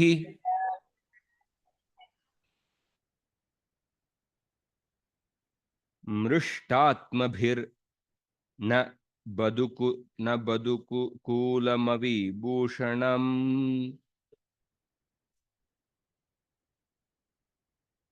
स्रग्गन्धैर्नृभिर्युवतिभिश्च विराजमाणम्।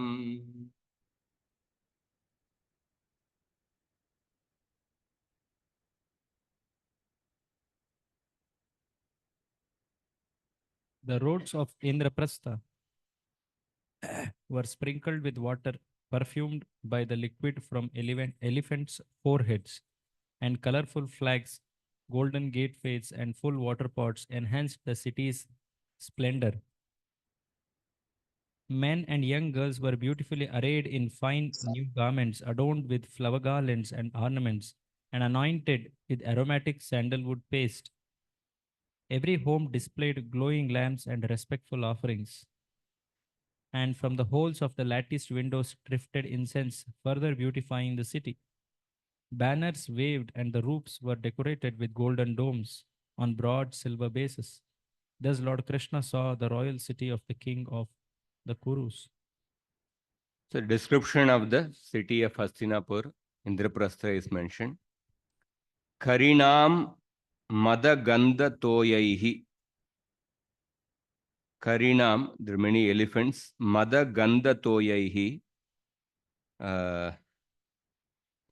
हाथियों के मद के सुगंधित जल से, fragrant water with the mada jala of the elephants. Chitra dvajaivi, colorful flags were there. Kanaka torena, purna kumbaihi, samsikta vartma. Different pots were filled with perfumed waters. Samsikta vartma mrushtatma bihi navadukula vibhushana srag. Mrushtatma bihi, the different members of the city were nicely, they had taken bath, they were wearing new clothes, nicely decorated with ornaments. Gandhaihi nribihi cha yuvatibihi virajamanam. Many young women were there. Uddipta, in the Vedic culture, there's also a tradition to welcome a guest with the young unmarried women, young Kanyastri. they are considered auspicious, they would also come to welcome Kumaris. Elsewhere in the Bhagavatam, when the Prithu Maharaj was entering the city, similar description was there. During South Indian Yatra, when Radhanath Swami Maharaj was also welcomed with young Kumari girls in Srirangam.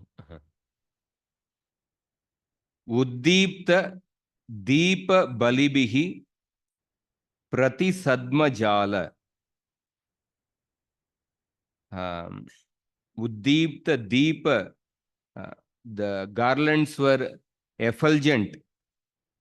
Prati Sadma Jala. Niryata Dupa Ruchiram.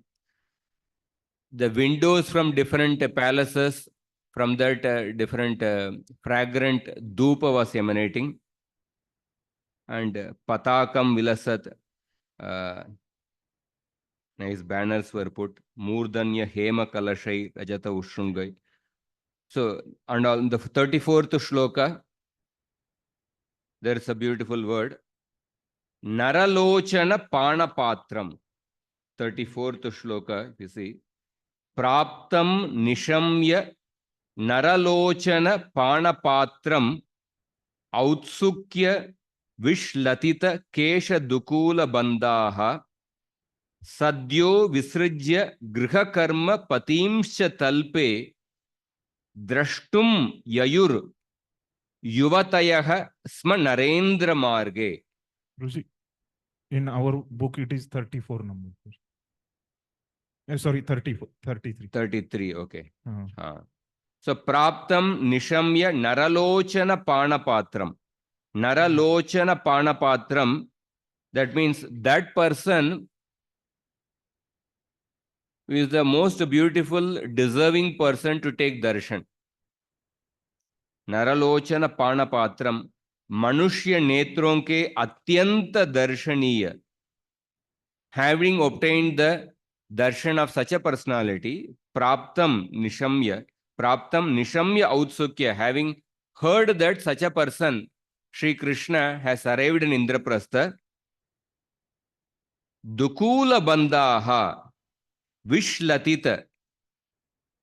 So the women who are performing different household work inside, they became so eager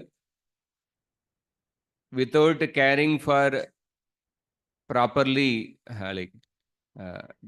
decorating themselves or properly putting their ornaments. Dukula Banda Vishlatita, that means their dress was a little loose.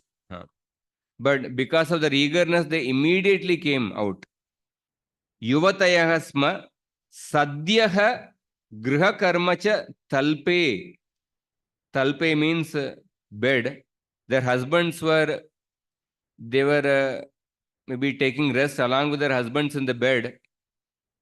But when they heard that Krishna had arrived, they immediately left their beds, Patin Visrijya, leaving their husbands, Drashtum Narendra Marge Yayuhu. In order to take darshan of Krishna, they came to the main road, Narendra Marge Yayuhu. So Vishwanath, Jiva Goswami also explains a little more detail. He says that ऐसे पति गुणों का शैया पर ही त्याग कर वे स्त्रियां कृष्ण दर्शन के लिए राजमार्ग पर दौड़ पड़ी. So they left their husbands in their bed, and also they were engaged in different household work. But they left everything and immediately came to see Krishna. And then further, Tasmin Susankula Ibashva Rata Dipadvibihi Krishnam Sabaryam Upalabhya Grihadi Ruda Naryo Vikirya Kusumair Manasopa Guhya Suswagatam Vidadu Rutsma Usmya Vikshitena. So Iba Ashwa means horses and the elephants. Iba Ashwa Rata Dvivadvihi. There were Rata Dvipadbihi, that means Rata. Krishna basically came with a Chaturangini Seva. There were elephants and the warriors on top of the elephants. Elephants on top of the horses. Ratha. There were different soldiers who were coming in the Ratha. And then Dvipadbihi, that means cavalry, na? What do you say? Foot soldiers. Ratha Dvipadbihi Susankule Tasmin Krishnam Sabayam Upalabhya. Seeing that Krishna had come along with the different Chaturangini Seva, along with their wives. Tasmin Krishnam Sabayam Upalabhya. Sabaryam Upalabhya, along with their wives. Grihadi Ruda, Naryaha, Vikirya Kusumaihi, all these ladies of Indraprastha, they came to the top of their houses and then they showered flowers upon Krishna. Vikirya Kusumaihi, Manasa Upaguhya. And within their minds, they embraced Krishna. Manasa Upaguhya. Utsmaya Vikshitena Suswagatam Vidaduhu. With a glance filled with affection, they welcomed Krishna. So, like these verses show the great eagerness of actually the residents of Indraprastha. Prabhupada in the Bhagavatam first canto shloka, Shrinvatam Swakata Krishna Punya Shravana Kirtanaha Hridayantasto Hyabadrani Vidunoti Suhrut Satam. Some places Prabhupada translates the shloka. When a person hears Krishna Katha with the urge to hear, with the eagerness to hear, then Krishna completely purifies all the contaminations in the heart of such a person. So in that sense, the same Krishna, when we accept Krishna, receive Krishna in the form of the Krishna Katha with eagerness, then Krishna also reciprocates accordingly. So here in this shloka purport, Jiva Goswami says that मुस्कान युक्त कटाक्ष से ही वह प्रीति अतिशय उत्पन्न होती हैं. The glance filled with affection, that is a appropriate way of welcoming a person.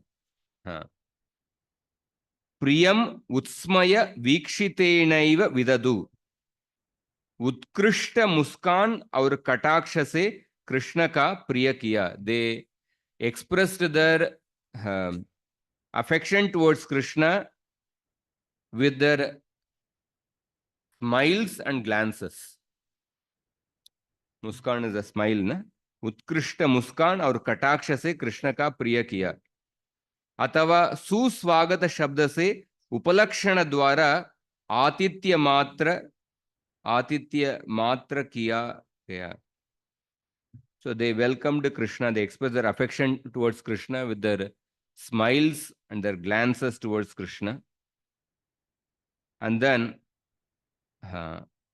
36th shloka, the next shloka will recite. Uchu striyapati nirikshya mukunda patni. Uchu striyapati nirikshya mukunda patni. Tara ratodupasaha kimakarya mubhi. Tara yathodupasaha kimakarya bhumi. Yachakshusham Purusha Maulirudharahasa. Chakshusham Purusha Maulirudharahasa. Leelavaloka Kalayod Savamathanoti. Leelavalokakalyotsavamatanoti. Observing Lord Mukunda's wives passing on the road like stars, accompanying the moon, the women explained, "What have these ladies done so that the best of men bestows upon their eyes the joy of his generous smiles and playful sidelong glances." So Mukunda Patnihi Udupasahaha Taraha Yata. Udupasahaha Taraha means just like a moon surrounded by the stars. Similarly, Krishna was surrounded by his wives. Krishna was like the moon. The wives of Krishna were like the stars. So seeing this scene, Pati Nirikshya Striyaha Vujuhu. So these women of Indraprastha, they started speaking amongst themselves. Kim Akari Amubihi. What did they do? What these women did? Kim Akari Amubihi. Yat Purusha Maulihi. Purusha Maulihi means Purusha Sreshta. Purusha Maulihi Udara Hasa Leela Avaloka Kalayaha Chakshusham Utsavam Atanoti. What did these women do? That Krishna is bestowing upon them his magnanimous, compassionate smiles and glances. Udara Hasa Leela Avaloka Kalayaha Chakshusham Utsavam Atanoti. That Krishna constantly bestows upon these women his magnanimous smiles and glances, and so therefore these, just like this kind of description has come previously when Krishna came to Mathura. At that time the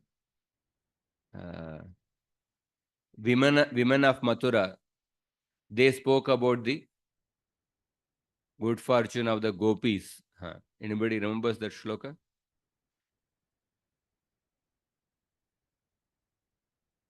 Gopyas tapakkimacharan yadamushya rupam lavanya saram asamurdvam ananya siddham drigbi pibant anusavabi navam durapam naryo narascha mudita. No, I think we were mixing up. Drigbik pibanti anusavabi navam durapam Ekanta dhama yashasa shriya ekanta aishwarya. labha yashasa shriya aishwarasya. That shloka. Maybe some other shlokas are also there. How the women of Mathura, they praise the good fortune of the gopis. And the gopis, when they were searching for Krishna in the forest, they were praising the good fortune of the earth. Because they felt that wherever Krishna is there, Krishna is always in contact with the earth. So they felt that earth has performed so much of austerity that she is in constant touch with Krishna. So what austerities you have performed? Like that they are inquiring about the earth. And Mother Earth is in separation from Krishna, the first canto.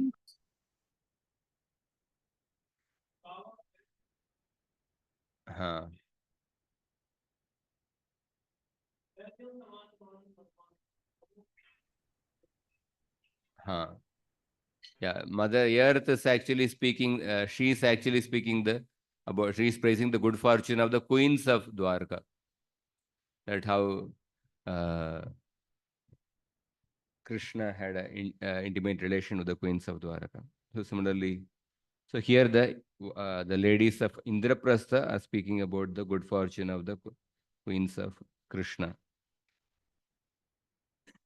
Next shloka. 37, the next shloka. Tatra tatropasangamya paura mangala panayah chakru sapariyam krishnaya shreni mukhyahatai nasah. In various places, citizens of the city came forward holding auspicious offerings of for Lord Krishna, and sinless leaders of occupational guilds came forward to worship the Lord. So, Panayah Mangala Hatainashaha Mukhyaha Shreni Pauraha Mukhyaha Shreni Pauraha. The different citizens, the important members of the city, they brought different auspicious articles. Tatra Tatra, in different places. Upasangamya Krishnaya Sapariyam Chakruhu, in order to welcome Krishna. So even now we see many the traditional temples.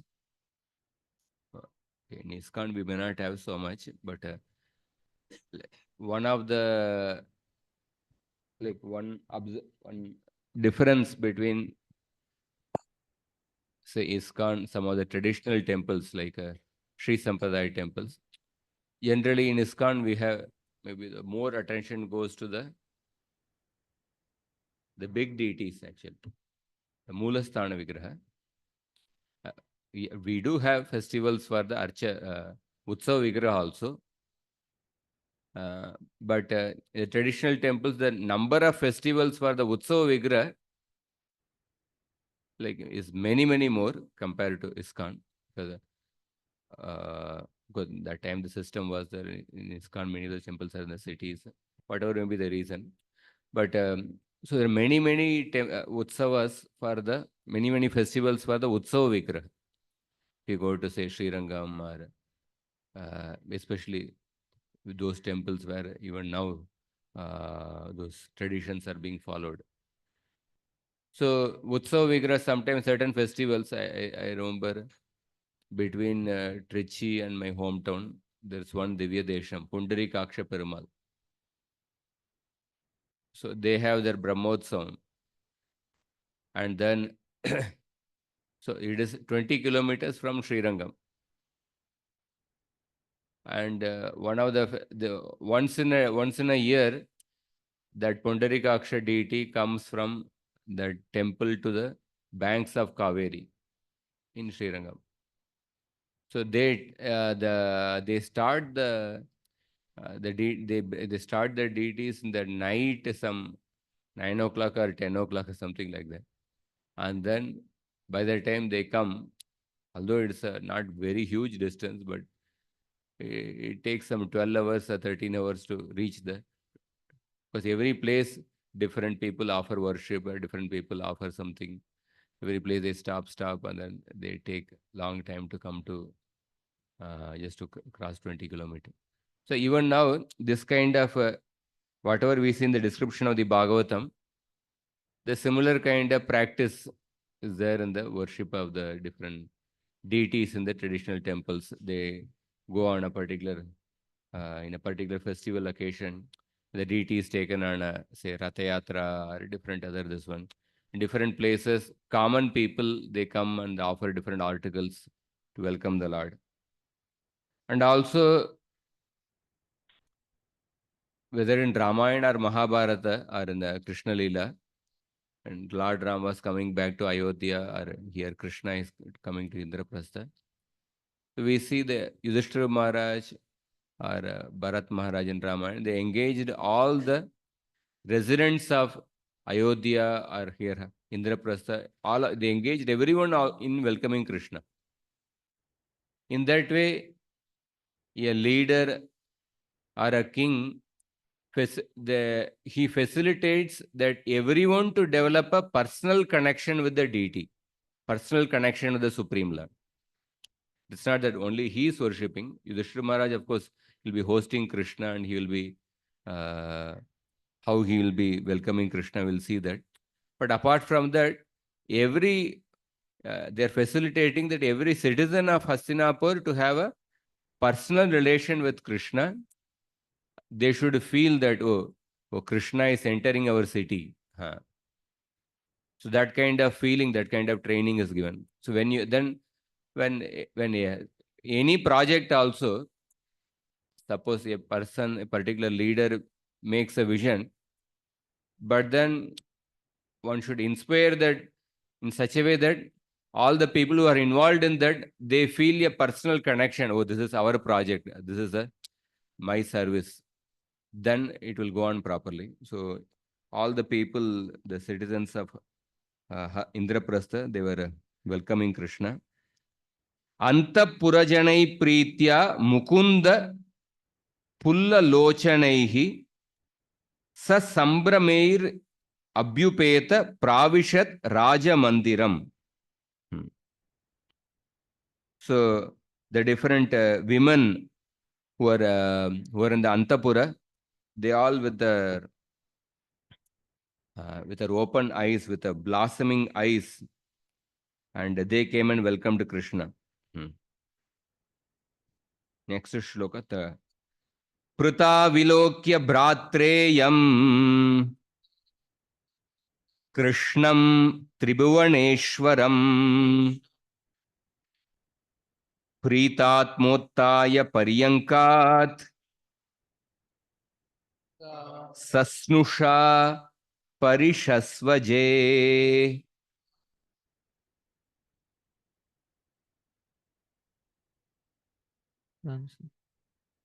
When Queen Pritha saw her nephew Krishna, the master of the three worlds, her heart became filled with love. Rising from her couch with her daughter-in-law, she embraced the Lord. So Tribhuvaneshwaram Bhratreyam Krishnam Vilokya. So Kunti, she embraced Krishna. Pritatma Sasnusha, along with her daughter-in-law Draupadi. Paryankat Uttaya Parishasvaje. So here Jiva Goswami says that भगवान को दर्शन करने के लिए श्री कुंती पहले से ही शैया से उठकर मुख्य राज मंदिर में आकर बैठ गई थी। बाद में श्री कृष्ण का साक्षात दर्शन कर प्रेम उद्वेग में आतुर होकर तुरंत पर्यंक से उठने में अशक्त होने पर किसी तरह उठ गई थी, यह अर्थ प्रकट हो रहा है। So she came out of her, maybe her palace, and then she was sitting in the Raja Mandira. And then when Krishna arrived, she was immediately not able to get up. But somehow she composed herself, and then she got up, and then she came, embraced Krishna. Draupadi was standing behind Kunti, and then with humility, Draupadi also welcomed Krishna. Govindam Grihamaniya Devadevesha Madritaha Pujayam Navidat Krityam Pramodopahato Nripaha. King Yudhishthira respectfully brought Lord Govinda, the Supreme Personality of God of gods, to his personal quarters. The king was so overcome with the joy that he could not remember all the rituals of worship. So Yudhishthira Maharaj, because of his extreme affection, he forgot the proper sequence or the proper method of welcoming. Because of his excessive joy. He was again and again showing, there was a great mood of awe and reverence. He was again and again respecting Krishna. Or Yudhishthira Maharaj was telling, by seeing Yudhishthira Maharaj's worship, Krishna was telling, इतना संभ्रम क्यों कर रहे हो जो इधर उधर दौड़ रहे हो? मैं तो तुम्हारी ही अधीन हूं. पूजा का प्रयास मत करो, सुखपूर्वक यहां बैठो. मैं शीघ्र ही तुम्हें देखना चाहता हूं. Don't actually run here and there. Just you can sit comfortably, like Krishna is telling actually. So Yudhishthira Maharaj is overwhelmed with affection, awe, and reverence. So he was, although he was having so many servants along with him, all the articles of worship were ready, but still he was not able to properly follow it because of the excessive affection, excessive joy.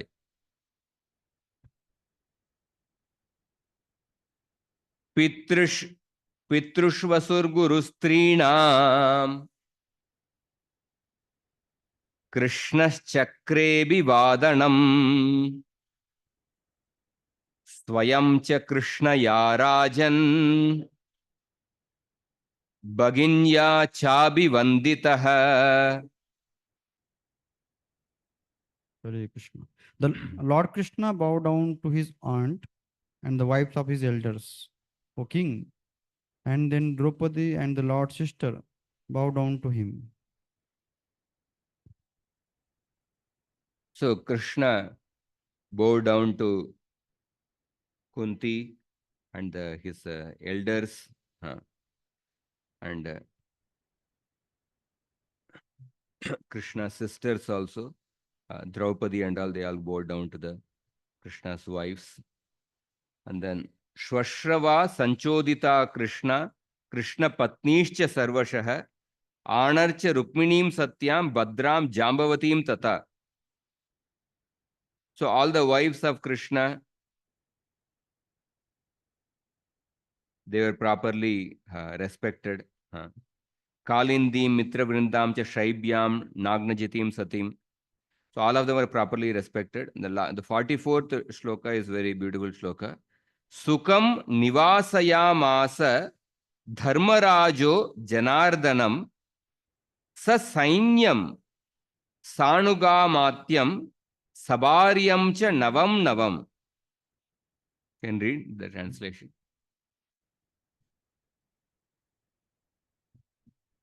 Sukam nivasayamasa. King Yudhishthira arranged for Krishna's rest. 43.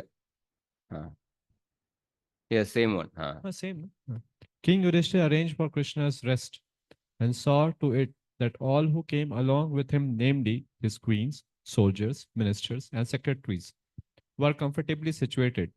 He arranged that they would experience a new feature of reception every day while staying as guests of the Pandavas. So, Navam Navam Sukam Nivasayamasa. So, Krishna stayed there for many months. But Yudhishthira Maharaj arranged for a new experience of guest reception every day. So, this is like when a devotee, the way the devotee approaches Krishna, Krishna also reciprocates. Yeyatamam prapatyante tam sataiva bhajamyaham. So when a devotee, he might have rendered the same service to Krishna many times. But when we think of giving some new experience to Krishna, it could be anything. It could be, suppose, say, deity dressing.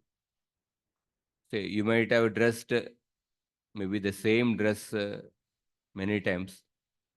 But every time, okay, let me try to give us some new design or new combination with this dress. Gaurnathaya, Krishna, Radha Krishna. So when we approach a service, although we might have rendered a service many times, but this is a often challenge we face. Any service, whether it is preaching or deity service or hearing Bhagavatam or different other things. So after some time, it becomes a routine or there's a boredom it comes. So it's we have to put effort. So when we try to put our heart to give some, when we approach the service with the mood of giving us some newer pleasure to Krishna, newer experience to Krishna.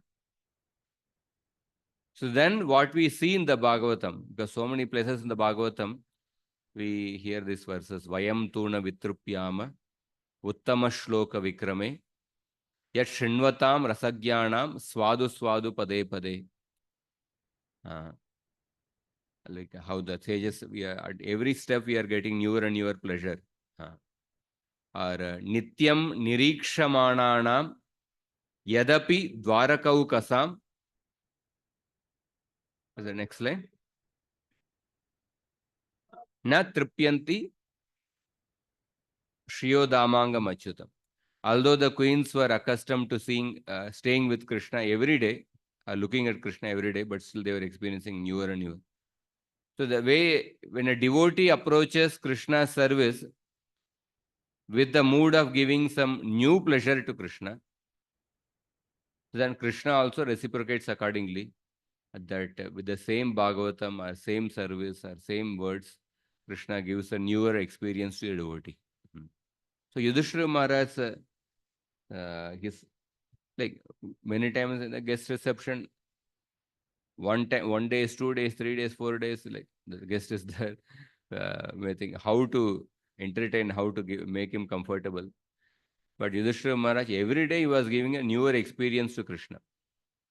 And when we see just this theme of guest reception from the Bhagavatam, there are so many stories in the Bhagavatam itself connected to guest reception.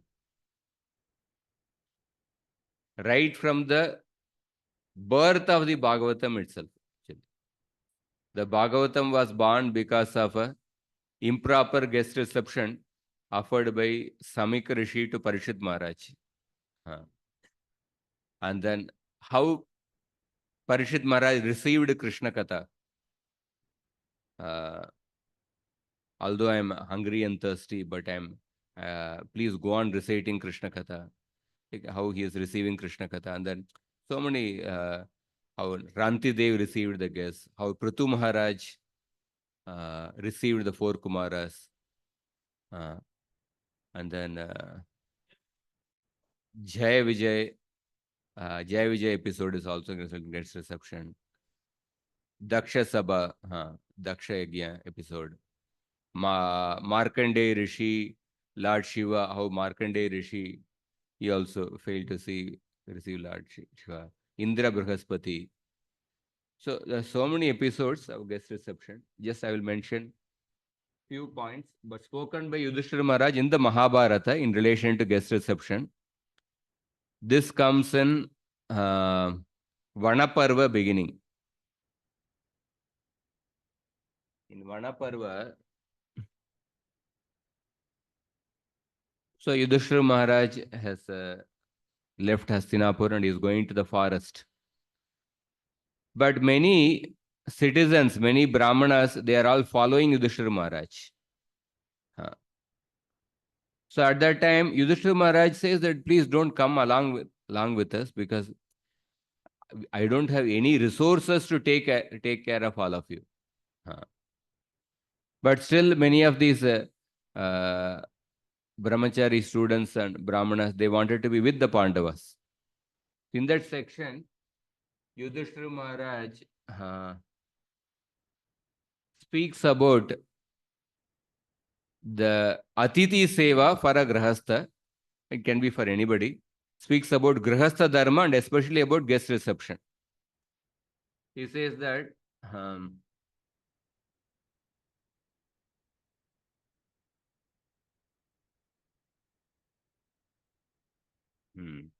Trinani Bhumi Rudakam Vak Chaturti Cha Sundrita Satametani Geheshu No Chidyante Kadachana. आसन के लिए तृण, बैठने के लिए स्थान, जल और चौथी मधुर वाणी, सत्पुरुषों के घर में इन 4 वस्तुओं का अभाव कभी नहीं होता. And then he says that Chakshur Dadyan Mano Dadyat. Vacham dadyat subhashitam. Uttaya chasanam dadyat yesha dharma sanatanah. Pratyuttaya abhigamanam kuryan nyayena charchanam. जो अपने घर पर आ जाए उसे प्रेम भरी दृष्टि से देखे, मन से उसके प्रति उत्तम भाव रखे, उससे मीठे वचन बोले और उठकर उसके लिए आसन दे। यह गृहस्थ का सनातन धर्म है। अतिथि को आते देख उठकर उसकी अगवानी और यथोचित रीति से उसका आदर सत्कार करे। So simple eye contact, giving the speaking sweet words. So many times this elsewhere it is described in some of the Niti Shastra. Suppose if a guest comes and he leaves your place with a dissatisfied mind, then it is said that whatever his papa karma is deposited at you in your house, like that it is described. So these are points that we also described. But here the Bhagavatam takes the guest reception offered by Yudhishthira to Krishna to a completely different level. Yudhishthira Maharaj offered guest reception to Krishna with every day newer and newer experience. Krishna. Tarpayitva kandavena vakhnim palguna samyutah mochayitva mayam yena ragye divya sabha krita.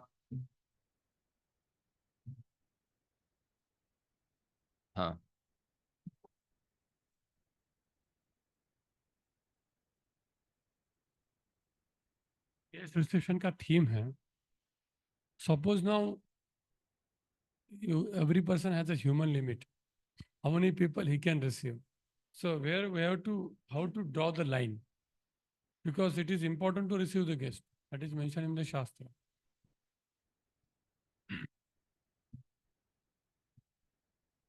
Shastras also there is limitation in regards to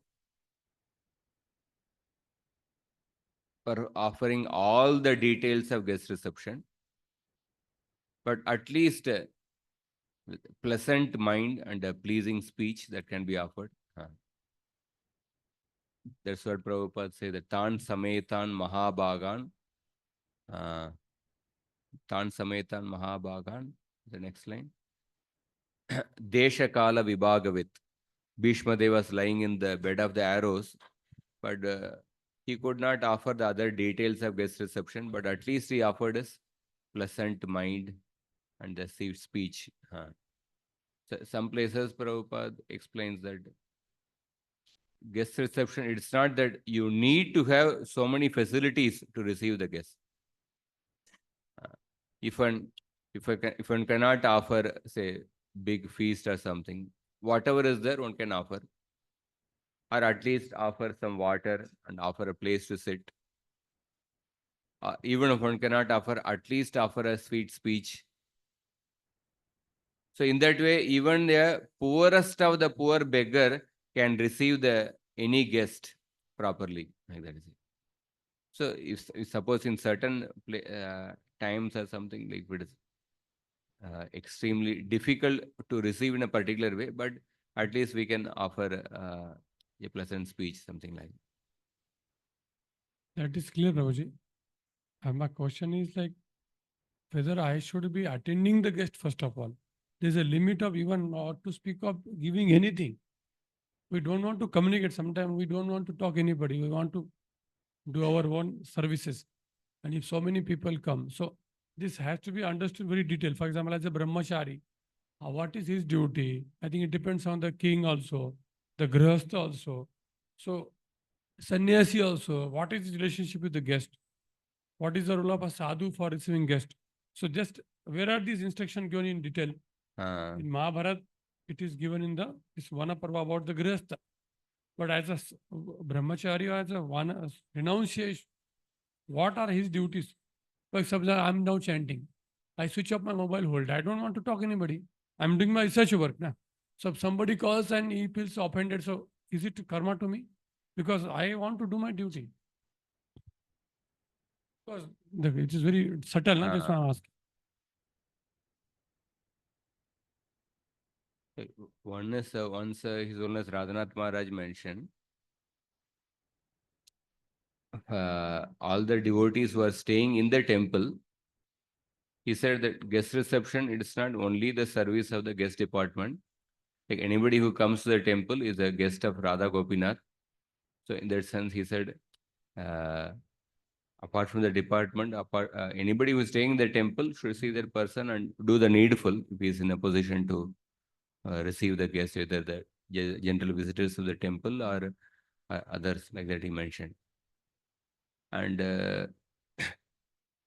yeah, sometime if there is a the mobile is switched off during the japa or something, that is understandable. That if somebody is calling and is not picking up the phone during the japa time, that one has it's understood. It's understandable. And intentionally, sometimes yeah, we try to put our effort to please the guest, but somebody gets offended or gets displeased because of misunderstanding. That is sometimes beyond our control. But at least from our effort, we try to put within our capacity to please the person.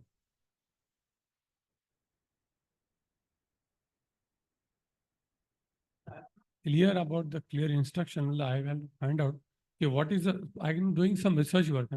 So I don't want to be disturbed. I don't know who is coming to meet me. I don't know. So I switch off my mobile. Suppose I'm not that tomorrow somebody told that I'm coming and I'm intentionally putting my mobile off. Like that I'm asking. Somebody is actually say serving in the guest department, so then he may have to his particular services there. Otherwise, like you are not in that particularly assigned to the department, and somebody is calling, then it's understandable.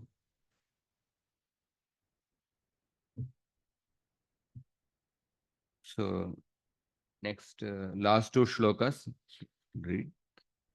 Tarpayitva kandavena vaknim falguna samyutah mochayitva mayam yena rajne divya sabha krita uvasakati chinmasan rajnya priyachikirshaya viharan ratamaruhya palgunena bhattairvritah.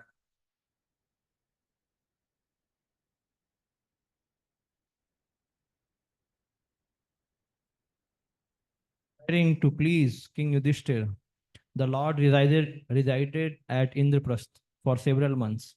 During his stay, he and Arjuna satisfied the fire god by offering him the Khandava forest, and they saved Mayadano, who then built King Yudhishthira a celestial assembly hall. The Lord also took the opportunity to go riding in his chariot in company of Arjuna, surrounded by a retinue of soldiers. So here, this incident of Kandava Prastha, this also remembered by Krishna in the, remembered by Arjuna in the first canto of the Bhagavatam after Krishna's disappearance. So there was a Mayadanava demon. He was staying in the Kandava Prastha forest. So Agni Dev, he wanted to, like, he had a digestion, I think, problem. He wanted to eat the entire Kandava Prastha forest. So on the request of Agni Deva, Arjuna said, fire it to the Kandava Prastha forest. So at that time, Mayadanava asked protection from Arjuna. So it is described that Mayadanava was also chased by Krishna's Sudarshan Chakra, because Mayadanava was a demon.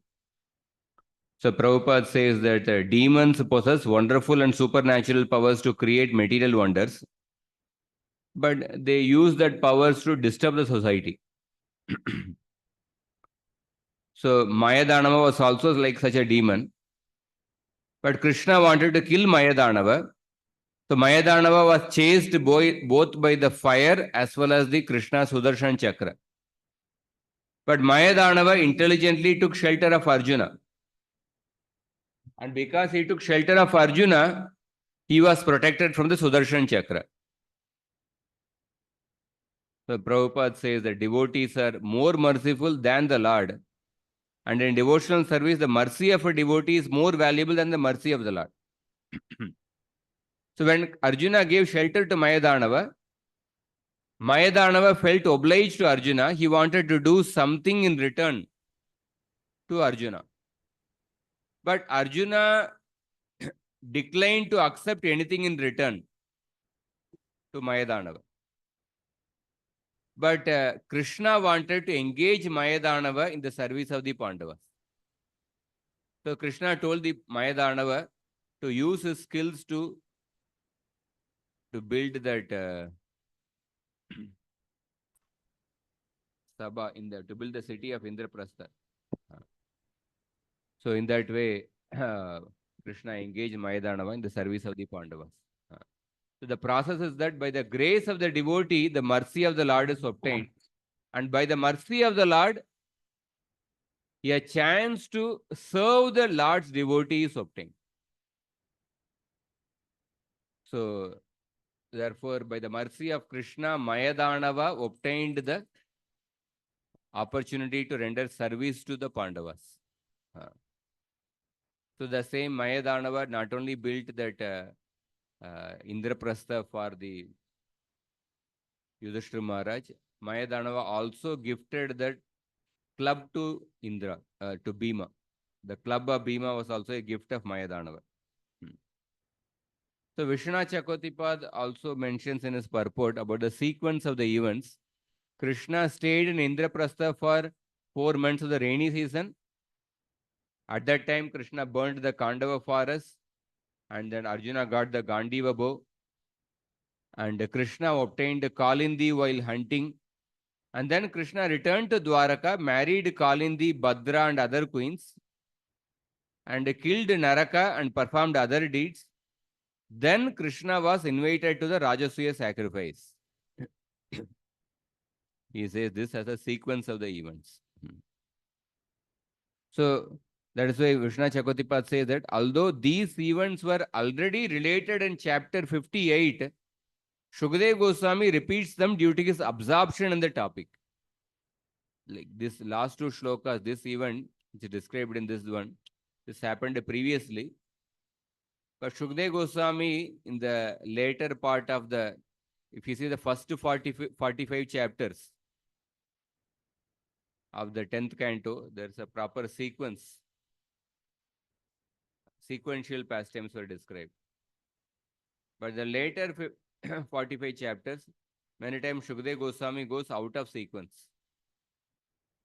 His absorption increases, and because of his absorption, wherever his mind was taking, sometimes he would narrate the later pastimes before. There is one detailed purport in the, I think, the 82nd chapter we will read. That what the chronology of the events. Although that Krishna going to Kurukshetra to observe the solar eclipse, it happened earlier, but it will be narrated later. So one of the reasons is that Shukadeva Goswami gets absorbed in while narrating the pastimes. So that is why I mentioned that in the case of Shukadeva Goswami, Parishit Maharaj, they get so much involved in the narration of the Krishna Katha, sometimes they fail to take note of the chronology of the events. Somebody had a question? Okay, we'll go to the next chapter. This happened before. He came to Indraprastha, so he's repeating the similar. Because a few verses before we saw that all these names of the queens are mentioned. But burning of the Kandava Prastha, after that Krishna got Kalindi, and then Krishna went to Dwaraka and then married Kalindi, Bhadra and all. But few verses before in this chapter, how all the queens were received by the Draupadi and Pandavas are mentioned. So there is some sequence of events are different.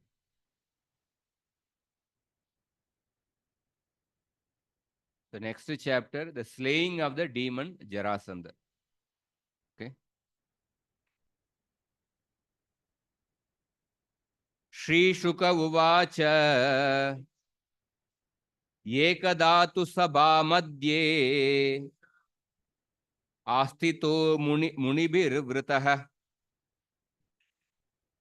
Brahmanai Kshatriyair Vaishyair Bhratrubhishchayudhishthiraha.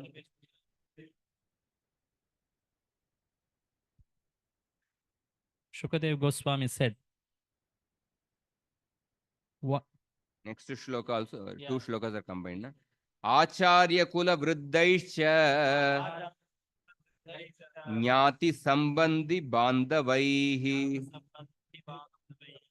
Shrinvatameva Chaitesham Abashyedam Uvachaha.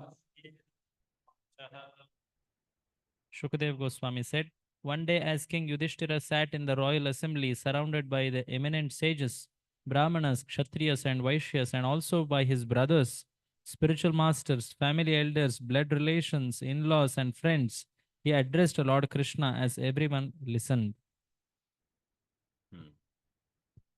So in the 72nd chapter,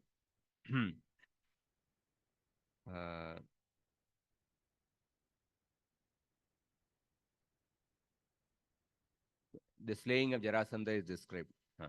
Tato dvisaptitame ragya karye nivedite durjayam magadam buddva bhimena gatayad dharihi.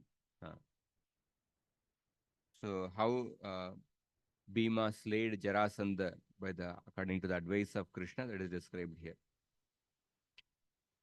So once Yudhishthira Maharaj was sitting in the asana, उन्होंने सबको सुनाते हुए कहा, उनका निश्चय था कि श्री कृष्ण प्रसन्न होकर जो करेंगे वह कोई अन्य व्यक्ति कर सकने में समर्थ नहीं हो सकता है.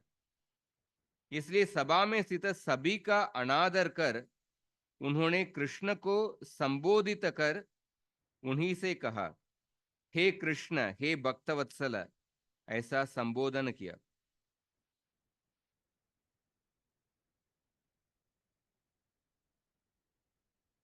So Yudhishthira Maharaj had a faith that when Krishna is pleased and when Krishna does something, when Krishna decides to do something, that cannot be performed by, that cannot be undone by, that cannot be, other people cannot stop it. So Yudhishthira Maharaj started addressing everyone. Next three shlokas, Yudhishthira Maharaj was surrounded by so many people in the assembly and he started addressing everyone. Next three shlokas are very important shlokas. 3, 4, 5 and 6. 4 shlokas. So these 4 shlokas, Hridayananda Das Goswami Maharaj also mentioned that these 4 shlokas, they describe the heart of a preacher. So what is the actual heart of a preacher? So that we can understand from these feelings of Yudhishthira Maharaj. So Yudhishthira Maharaj is now going to propose to perform the Rajasuya Yajna. Yudhishthira Uvacha Kraturajena Govinda Rajasuyena Pavanihi Yakshe Vibhutir Bhavatas Tatsampadayanaha Prabho. Shri Yudhishthira said, O Govinda, I desire to worship your auspicious, opulent expansions by the Rajasuya sacrifice. The king of Vedic ceremonies, please make our endeavor a success, my lord. Kraturajena Govinda. I want to perform the king among all the yajnas, that is a Rajasuya yajna. Yakshe vibhutir bhavadas tat sampadayanha prabhu. I want to worship, I desire to worship all the expansions of you, the different expansions of you, different devatas in that Rajasuya yajna. So please help us to successfully complete this endeavor. Tat sampadaya, is kamna ko purna kare. So Yudhishthira Maharaj, he will portray, apparently he portrays himself as a devata worshipper, but his inner purpose is to establish the supreme position of Krishna for the whole world. I want to worship your opulent expansions in this world like the devatas and other empowered beings. So this statement hints that Yudhishthira is exclusively devoted to Krishna, just like King Bharata. So he is also using the word pavanihi. See the word rajasuyena pavanihi. So he wants to perform the Rajasuya yajna. In that he wanted to invite all the devatas and all the important personalities from all over the universe. And when they come and take darshan of Krishna, they will be purified.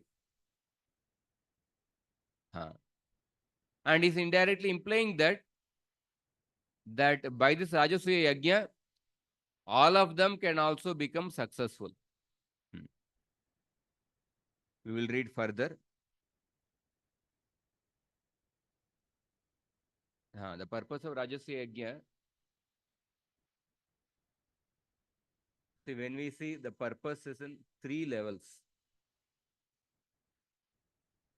Adi Bhautika, Adi Daivika, and Adhyatmika level. Bhagavatam describes the deepest purpose, the Adhyatmika level purpose of performing the Rajasuya yajna. The other Mahabharata describes the Adi Bhautika and Adi Daivika purpose of performing the Rajasuya yajna. So from the Bhagavatam point of view, in these 4 verses, Yudhishthira Maharaj wants to perform the Rajasuya yajna because he wanted to, in the Rajasuya yajna, there is something called as Agra Puja. In the Agra Puja, the most important person will be worshipped. So in the Rajasuya yajna, he is going to invite all the devatas from all over the universe, and all the kings from all over the universe would come. And Yudhishthira Maharaj, as a pure devotee, he wants to establish the position of Krishna as the Supreme Lord, and he wanted to show to the whole world what is the difference between worshipping Krishna as the Supreme Lord and how it will help how it will benefit the life, how there will be prosperity by worshipping Krishna as the Supreme Lord. And how, and when a person does not acknowledge the supremacy of Krishna, what happens in life. So he wanted to show to the whole world the supremacy of Krishna. Because many people in this world, they would speak about Krishna in different ways. Okay, Krishna is a very powerful person. He is a pious living entity. Oh, he's a very, maybe he has appeared in Yadu dynasty with lot of piety. That is why he accomplished so many things. Like that, the Pandavas got to hear from different people. So a devotee cannot, a devotee's love towards Krishna is exhibited in 2 ways. He likes to hear the glories of Krishna, and he cannot tolerate the blasphemy of Krishna. Both are symptoms of love. So Yudhishthira Maharaj, therefore, different people were speaking about Krishna in different ways. Yudhishthira Maharaj couldn't tolerate. He wanted to establish the supremacy of Krishna.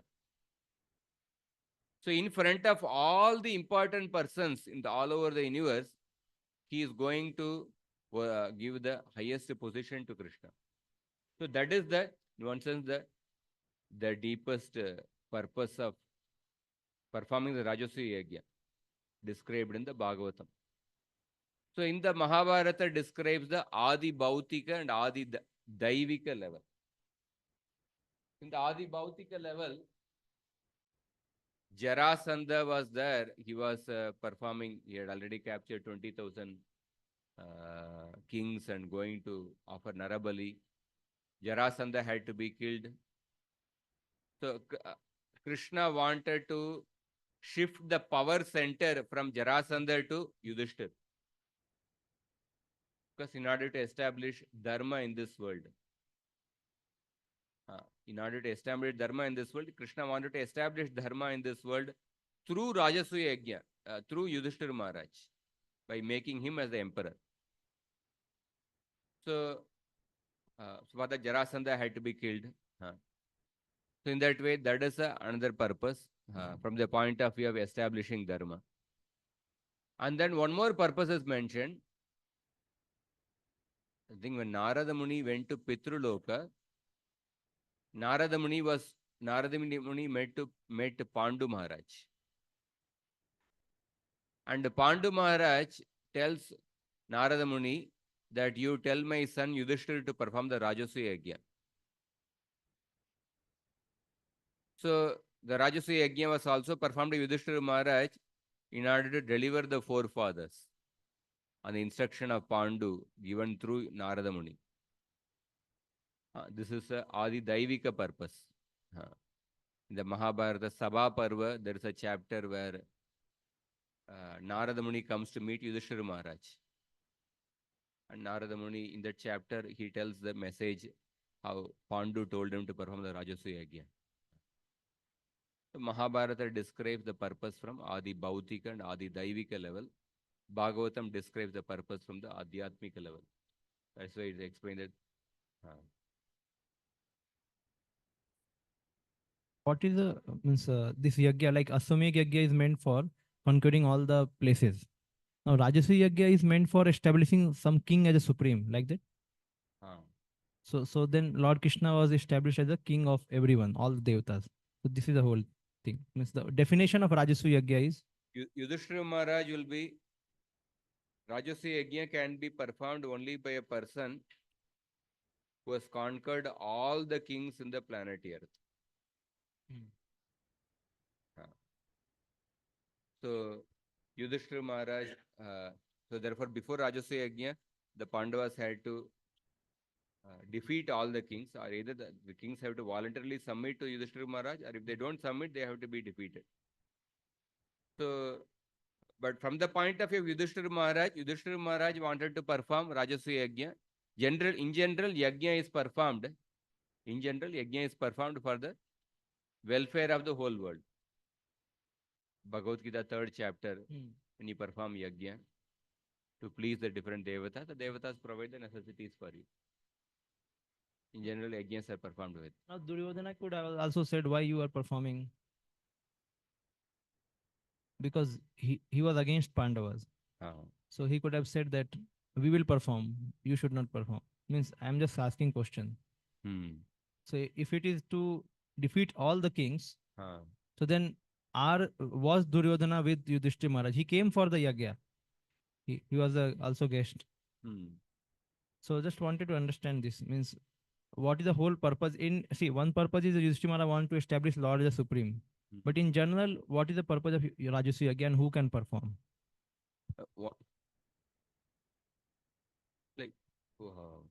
One who can perform is only an unrivaled emperor can perform. Unrivaled emperor can perform. So, see, from a dharmic point of view, for a Kshatriya, it is a duty to perform Yajna. The Mahabharata Yaksha Prashna, there are different questions asked. There are 4 questions asked about in relation to Kshatriya. I'll just show you that. In general, I'll just mention what is the purpose of performing the yajna for a Kshatriya.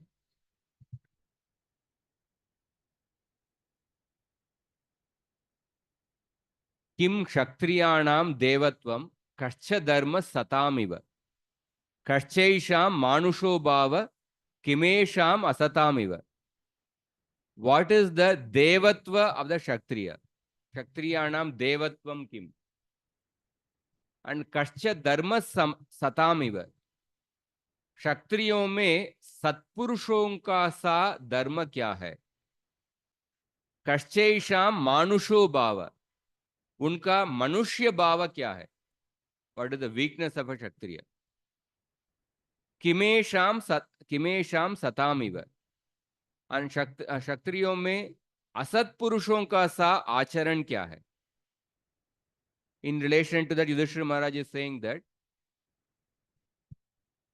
Yishu astram esham devatvam. The devatva of the Kshatriya is that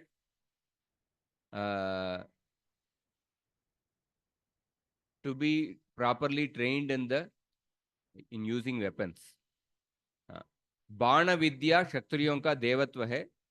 यज्ञ उनका मनुष्यों का यज्ञ उनका सत्पुरुषों का सा धर्म है. यज्ञ इस सत्पुरुषों का सा धर्म है और भय मानवीय भाव है. और शरण में आए हुए दुखियों का परित्याग कर देना उनमें असत्पुरुषों का सा आचरण है. तो for a Kshatriya, in general, he is supposed to perform yajna. It's just like for a brahmana, the natural quality is that he wants to acquire more and more knowledge. But he has to supplement that quality by also giving that knowledge to others.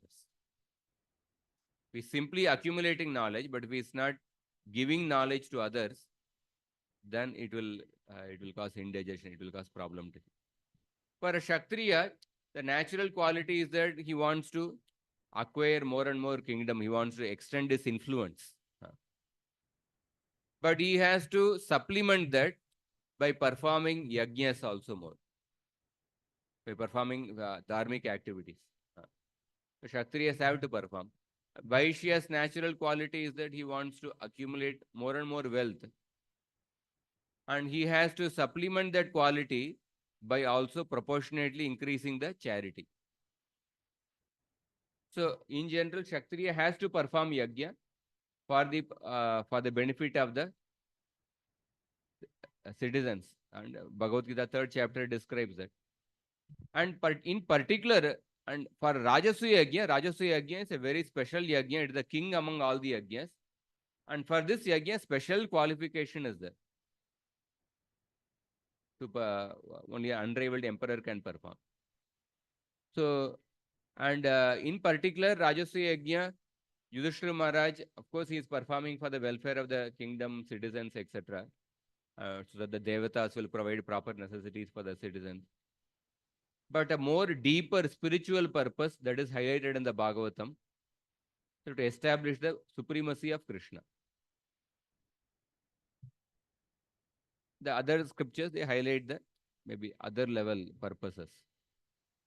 Pandu Maharaj told him to perform, or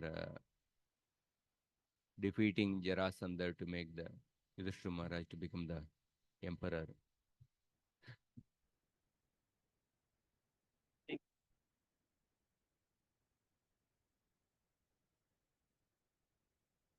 Same purpose. Yeah. There may be a specific purpose for Ashwamedha Yajna, which we have to see. General purpose Yajna is for Devan Bhavayatanena Te Deva Bhavayantuvaha Parasparam Bhavayanta Shreya Param Avapsyata. That's a general purpose of that.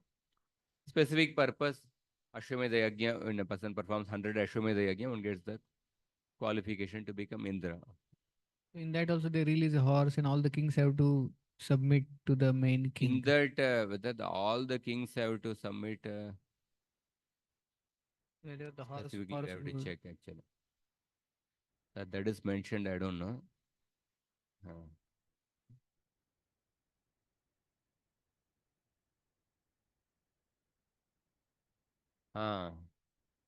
Varuna, I think Bhagavatam 3rd canto it is mentioned, na? Varuna. Varuna has performed Rajasya Yajna. Soma, I don't know.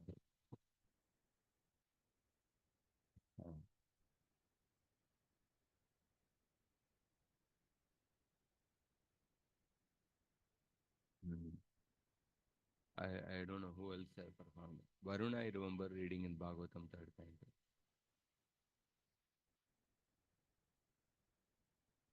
Okay. Next shloka. त्वत्पादुके अविरतं परिये चरन्ति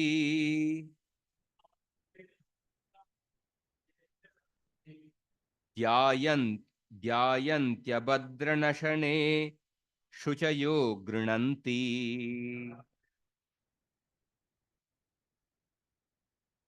विन्दन्ति ते कमलनाभ भवापवर्गम् आशासते यदित Ashish ईशनान्ये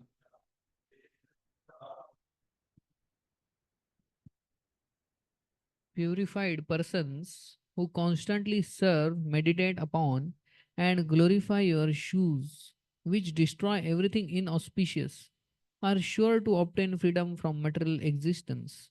O lotus naveled one, even if they desire something in this world, they obtain it, whereas others, those who do not take shelter of you, are never satisfied, O Lord. A very beautiful shloka. Tvat paduke avitaram abhadra nashane. Your shoes, tvat paduke. Avitaram, always, eternally. Abhadra nashane, it destroys all the inauspicious things. Pariye charanti, those people who serve your shoes, are dhyayanti, who meditate upon your shoes, paduka. Grinanti, those who glorify your paduka. Te shuchayaha bhavapavargam vindanti. Te shuchayaha, they become purified. Bhavapavargam vindanti, they get liberated from the samsara. And yadite ashisha ashasate, even if they desire some Vishaya Vastus within this world, ashasate, isha na anye, they will be able to obtain that. But na anye, other people, those who don't worship your paduka, they cannot obtain. So here Yudhishthira Maharaj is glorifying specifically many times the lotus feet is glorified. Here he is glorifying the paduka of Krishna. There is Paduka Sahasram, 1000 verses composed by Vedanta Desika in glorification of Paduka of Lord. Very beautiful composition. I attended some part of the shlokas. 1000 verses that are also divided into 32 chapters. It is said that just like Lord Ram defeated Karadoshana and the 14,000 soldiers in 1.5 hours. It is said that some actions of the great souls can be imitated. Some actions cannot be imitated. So Hanumanji imitated Lord Ram's killing 14,000 soldiers. Similarly, he burnt Lanka in 1.5 hours. And Vedanta Desika also composed his 1000 shlokas in 1.5 hours. That it is said. In some debate or something. So there, so many, like generally we see, when a person is writing a poet, somebody is a poet, for his imagination, he writes about some mountains or some trees or different types of birds, or there's so much of variety is there. For imagination, you need some subject matter which has a lot of variety, so that you can imagine to compose so many shlokas. One may wonder, like, in a chapel, what is the variety in a chapel that a person can compose 1,000 shlokas? But he has composed 1,000 shlokas. Some of them are, like, all the shlokas are beautiful, some of them very sweet. There is a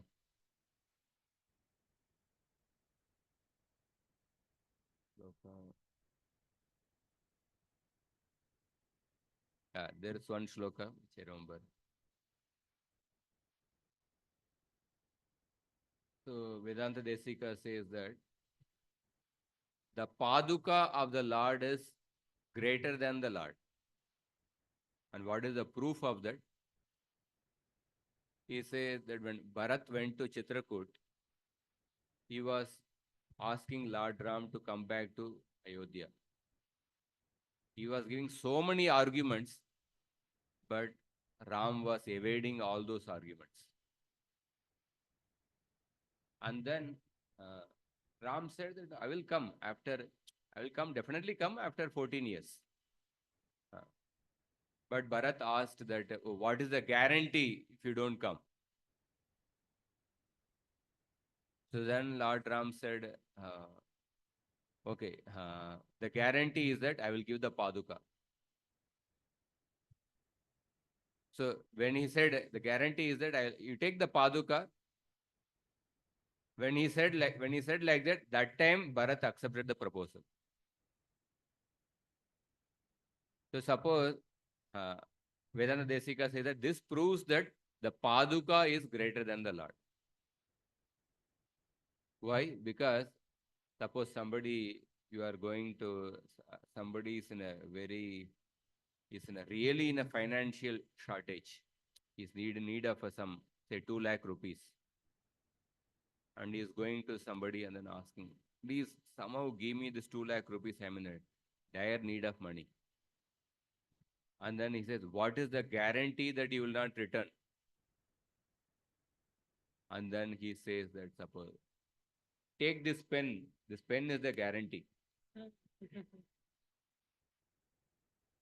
So when will you accept the pen? If the value of the pen is greater than the amount he is lending, then only you will accept that pen as a guarantee.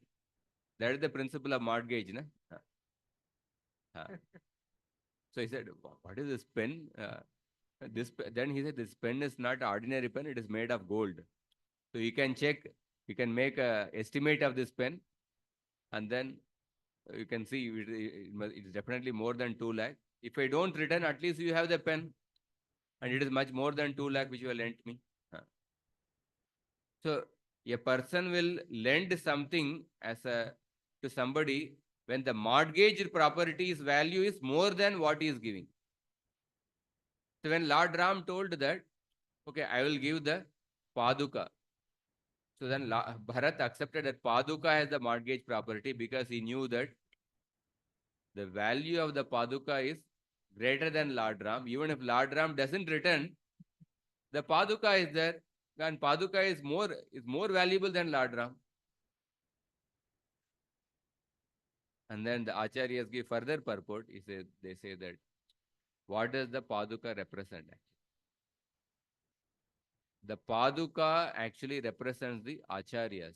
Paduka represents the pure devotees. The Guru Parampara are the spiritual master because they actually deliver Krishna to others. And such people who deliver Krishna are the Acharyas. They are more valuable, they are more powerful, more valuable than Krishna. So that is the purport of that. So in this shloka, Yudhishthira Maharaj is talking about the story of the Paduka of Krishna.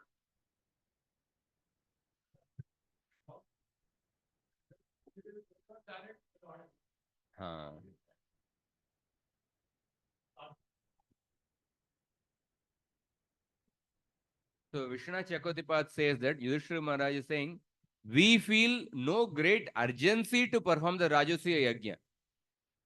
nor do we have any personal interest. But because by your boundless mercy, we are already seeing your lotus feet and relishing your personal association. But in this world, many people, they consider you as an ordinary human being.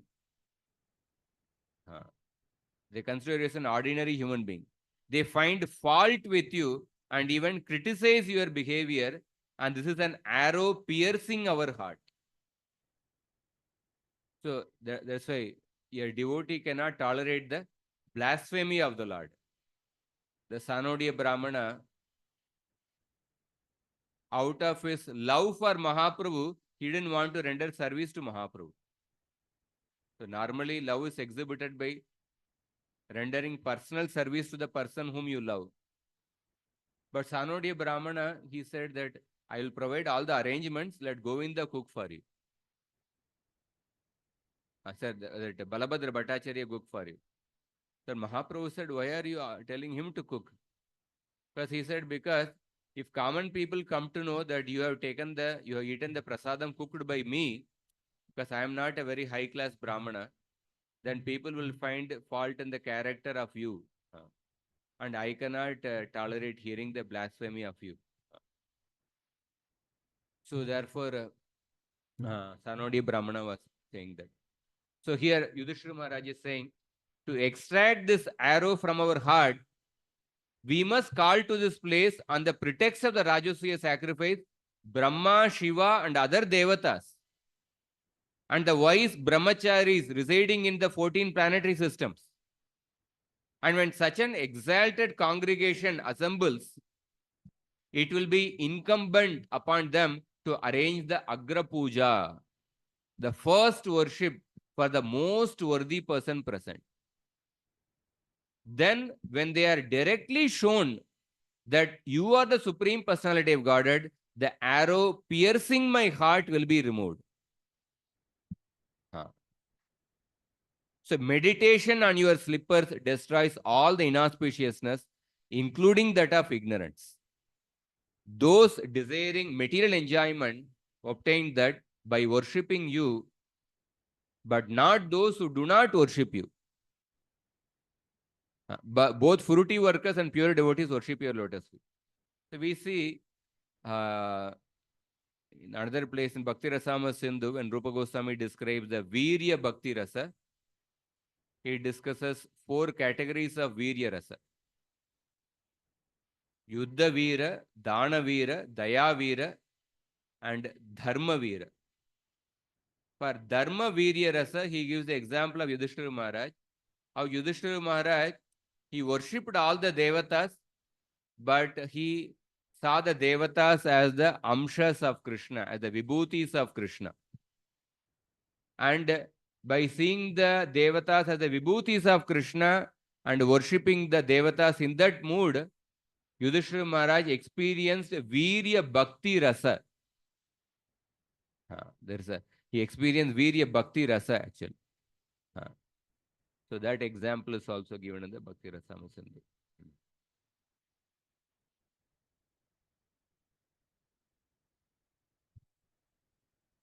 We'll go to the next shloka. 5th one. Taddeva Deva Bhagavata Charanaravinda Sevanubhavamiha Pashyatu Lokayeshaha Ye Tvam Bhajanti Na Bhajant Utavo Bayesham Nishtam Pradarshaya Vibho Purusranjayana. Therefore, O Lord of Lords, let the people of this world see the power of devotional service rendered to your lotus feet. Please show them, O Almighty One, the position of those gurus and srinjayas who worship you, and the position of those who do not. So here, let the people see the power of your devotional service rendered to your lotus feet. So when your status as the supreme Godhead has been established by the distinguished assembly headed by Brahma, the people of the earth will understand the power of serving your lotus feet. Then to dispel their illusion, please show the positions of those Purus and Srinjayas who worship you as God and those who do not worship you, thinking you to be a human being. If you give your consent, this will be shown at the proposed sacrifice. So we see this is a real mass scale preaching actually. Like we often plan for big programs, mass scale preaching. So here, Rajasuya Yajna is the king of all the yajnas. All the important persons from all over the Brahmanda will come, and in the presence of them, Krishna's position will be declared as the supreme. So Yudhishthira Maharaj is very intelligently, very thoughtfully planning how to do a real mass scale preaching which will affect the whole Brahmanda. The whole Brahmanda, Krishna's position will be revealed. And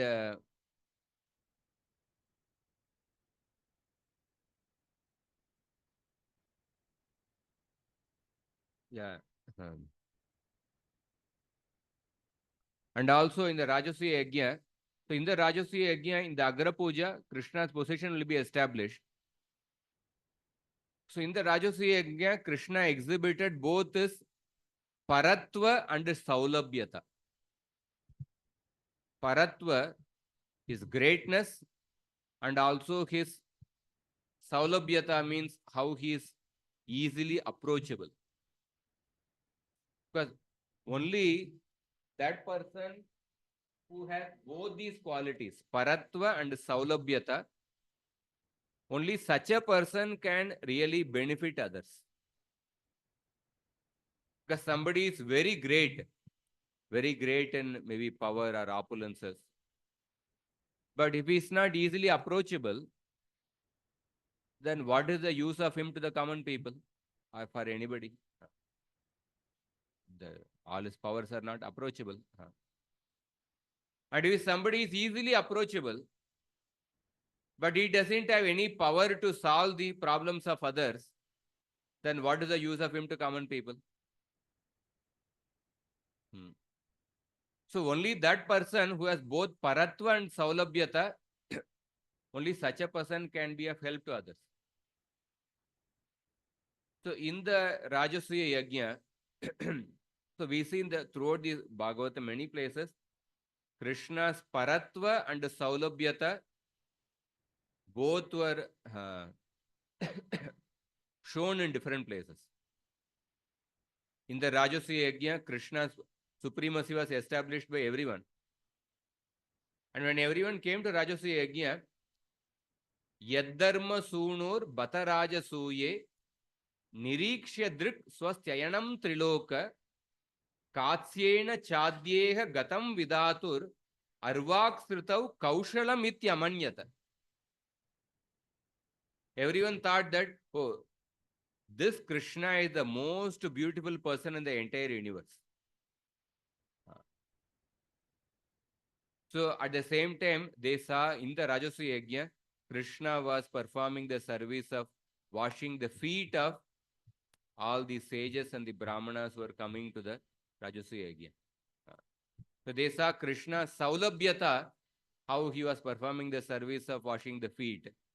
And they also saw Krishna's Paratva as the most chief person in the entire universe, declared by everyone, and the most beautiful person. So like that, many places in the Bhagavatam, we see both these aspects, Paratva and Saulabhyata. So, next shloka. Srinjaya. Srinjaya is a particular clan.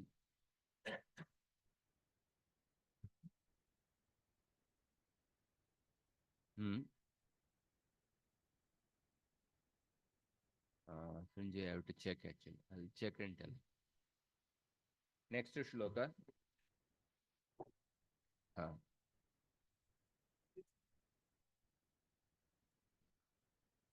How a preacher wants to glorify Krishna and if he can tolerate the blasphemy of Krishna. So when someone hears on Vyasasan something inappropriate spoken, so person feels displeased, or so what is the duty of that person? Because the person who is sitting on Vyasasan is serving the message and is supposed to repeat the message of Parampara. And everyone is trying to do that, to speak it, to live it. However, if a person sees that there's something inappropriate is being spoken and it displeases him, and to the degree what is spoken, it disturbs, it agitates, or whatever, different levels. So what is the duty of that person? Hearing. One who is hearing.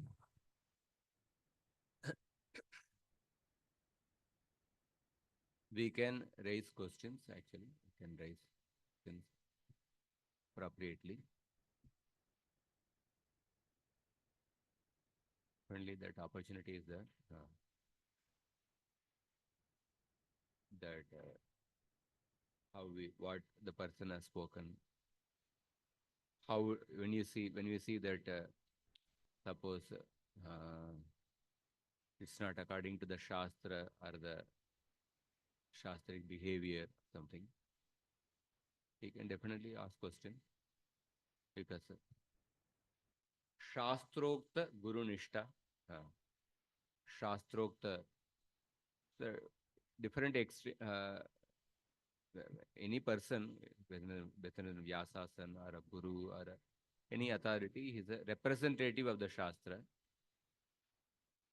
So when we have some doubt or something, we can definitely clarify that how the particular statement or a behavior, how it is not reflecting what is different mentioned in the shastra. And we follow the proper culture and etiquette. If we don't do that, then that keeps in our mind also. That remains in our mind. And it may also be benefit for the larger people. And suppose something is inappropriate spoken, when we don't raise the question, then silence, sin of commission and sin of omission. Somebody speaks wrong, and then others, they neglected it, then indirectly you are also partaking in that actually. When you don't actually raise an objection, raise a question.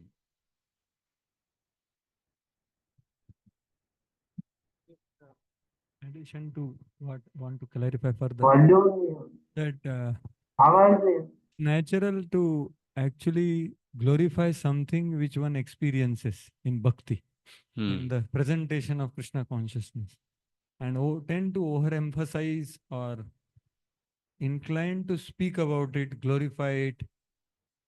So that is natural. However, sometimes it is observed that in the course of glorifying something, other aspects of bhakti are minimized. So that time also there is dissatisfaction. So is it appropriate to express it, or better just appreciate it? So in a community, everyone's contribution has to be acknowledged, appreciated. In some particular occasion, some particular thing may be glorified, maybe book distribution. Those who are maybe participated in that, they may be acknowledged, glorified. But that doesn't mean that other people who do not directly participate in that, but who might have given some indirect support. So community means definitely diversity is there. Therefore, any leader of a community has to appreciate the diverse contributions of different people. Some particular occasion, maybe something may be highlighted. we have to, we don't, we should, also when we glorify, it's not make somebody as a hero, other people become neglected.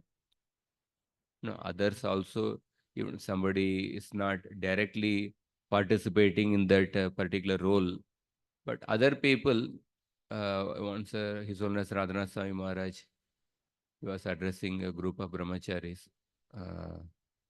He said that like he was glorifying the services rendered by Gaur Gadadhar Prabhu, who's not a preacher, but who is the deity services making Rasgulla, Rasmalai.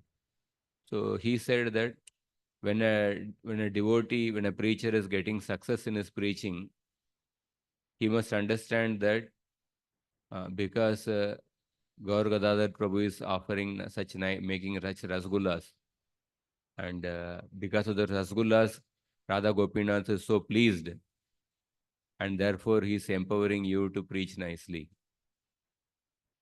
So he said, when you get the credit, you should know that it's also because of the such devotees who are serving in the background. So even a few years back, there was a clash between India and China in the Galwan Valley. And for so many months, each of the soldiers were guarding the border, such a cold climate over there. And there was one analysis of the news article which talked about suppose if a war would happen, which side will win? And they were trying to analyze the different strengths. China has which weapons, India has which weapons, they have which, say, aircraft, India has which aircraft. Like that, they were analyzing based on those weapons. And then at the end of the analysis, they also mentioned that, but the most crucial aspect which will determine the outcome of the war is, they mentioned a certain type of helicopters which will be supplying the food and other requirements for the soldiers who are in the border. Transportation helicopters who are doing the service of servant to servant of the servant, because because there is nothing to cook there, there is no tent there. Everything will be supplied by the transportation helicopters. So for people to guard there, the most crucial element is these transportation helicopters. They will play the more crucial role than your Rafale jet or other this thing. So even on a practical, this one, although we do acknowledge somebody who performs services in the forefront, yeah, they are glorified, this one. At the same time, other occasions, we also have to acknowledge the contribution of others. Not that they feel, and the people who are in the forefront, when they get glorification, they also have to remember, oh, it's not simply because of me, it is the whole community which is rendering service through me. It's not I alone did this service, the whole community is rendering. So that one has to understand.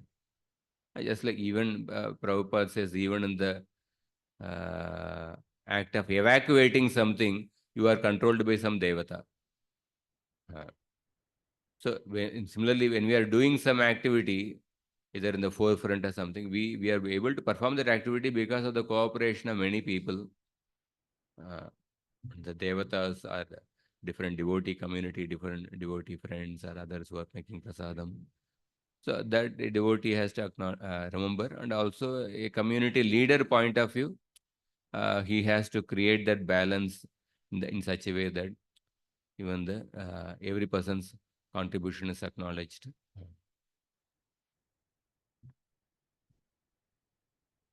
Hare Krishna.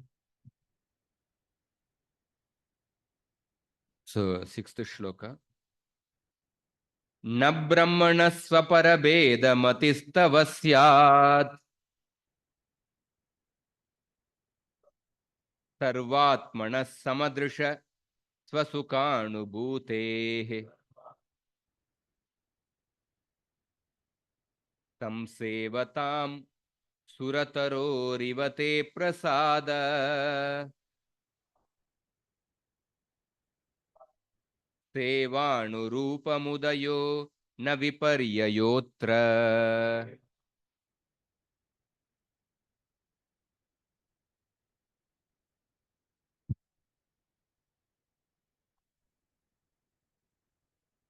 Within your mind, within that, within your mind, there can be no such differentiation as this one is mine and that is another's. Because you are the supreme absolute truth, the soul of all beings, always equipoised and enjoying transcendental happiness within yourself. Just like the heavenly desired tree, you bless all those who properly worship you, granting their desired fruits in proportion to the service they render to you. There is nothing wrong in this. So suppose if Krishna were to ask, will I not display some malice if I show superiority of those who are favorable to me and inferiority of those who are against me?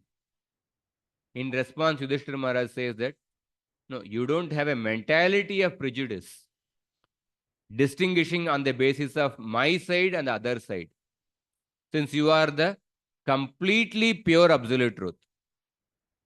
Moreover, the super soul dwelling within all living entities, you engage them all in their particular actions according to endless flow of their karma. You alone are the supreme controller, and without partiality, you give them good or bad results suitable to their acts. Since you relish the greatest joy within yourself, you have nothing to gain or lose in relation to conditioned souls. Rather, you reciprocate with them according to how they approach you. And then Krishna says that, but then who are the recipients of my qualities of compassion and generosity? Yudhishthira says, you show compassion to those who worship you with their hearts, and by cutting the bondage of their karma and giving them everything, even you yourself, you show your generosity. So this theme comes various places in the Bhagavatam. Gita, Samoham Sarva Bhuteshu, Name Dveshyosti Na Priyaha, Ye Bhajanti Tumam Bhaktya, Mayite Teshu Chapyaham. Prahlad Maharaj says that Naisham Paravaramatis Bhavato Nanusyat Jantos Yatatma Suhrudo Jagatas Tatapi Samsevaya Surataro Rapite Prasada Sevanurupa Mudayo Na Paravaratvam. How Krishna, there is no partiality in Krishna, and Krishna reciprocates depending on the service attitude of the person. Bhishma Dev says that Sarvatmana Samadrisho, Sarvatmana Samadrisho, first canto 9th chapter, how Krishna is impartial to everyone. Although he is impartial, Hyadvayasya Anahankrite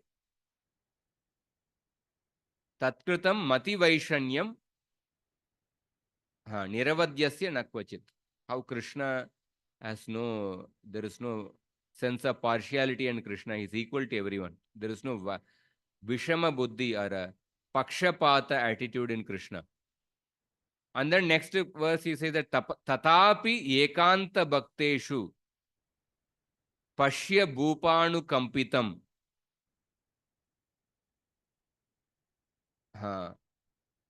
Sakshat. Although, despite that fact, Krishna has, out of his compassion, he has come here in order to show his mercy to me who am in the deathbed. So Krishna is impartial to the whole universe. At the same time, he can be partial to his devotees. So by his Achintya Shakti, Sridhar Swami says that by his Achintya Shakti, he can be impartial to the whole universe, at the same time partial to his devotees. Achintya Shakti makes the impossible into possible. The mutually contradictory qualities of impartiality to the whole universe and partiality to the devotees, both are possible in Krishna by his Achintya Shakti. So just a few verses and then the end. Then Krishna says, Shri Bhagavan Uvacha Samyak Vyavasitam Rajan Bhavata Shatru Karshana Kalyani Yena Te Kirtir lokan anubhavishyati. The Supreme Personality of Godhead said, "Your decision is perfect, O King, and thus your noble fame will spread to all the worlds, O tormentor of your enemies."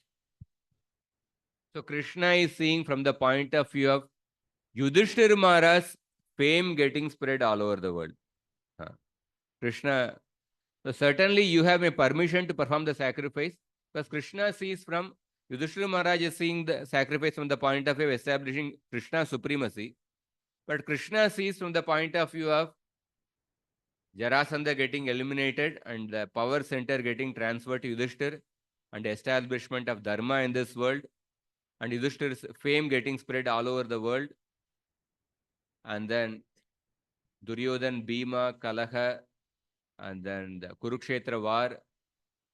And then eventually the burden of the earth will be reduced. Krishna also sees from that point of view. So Krishna says this in the mood of being a normal human being by addressing Yudhishthira as Shatru Karshana, tormentor of the enemies. Krishna is imparting to him the potency to conquer all the enemy kings and become world famous. Rishinam Pitru Devanam Suhrudam api na prabho Sarvesham api bhutanam Ipsita Kraturadayam. Somebody can read.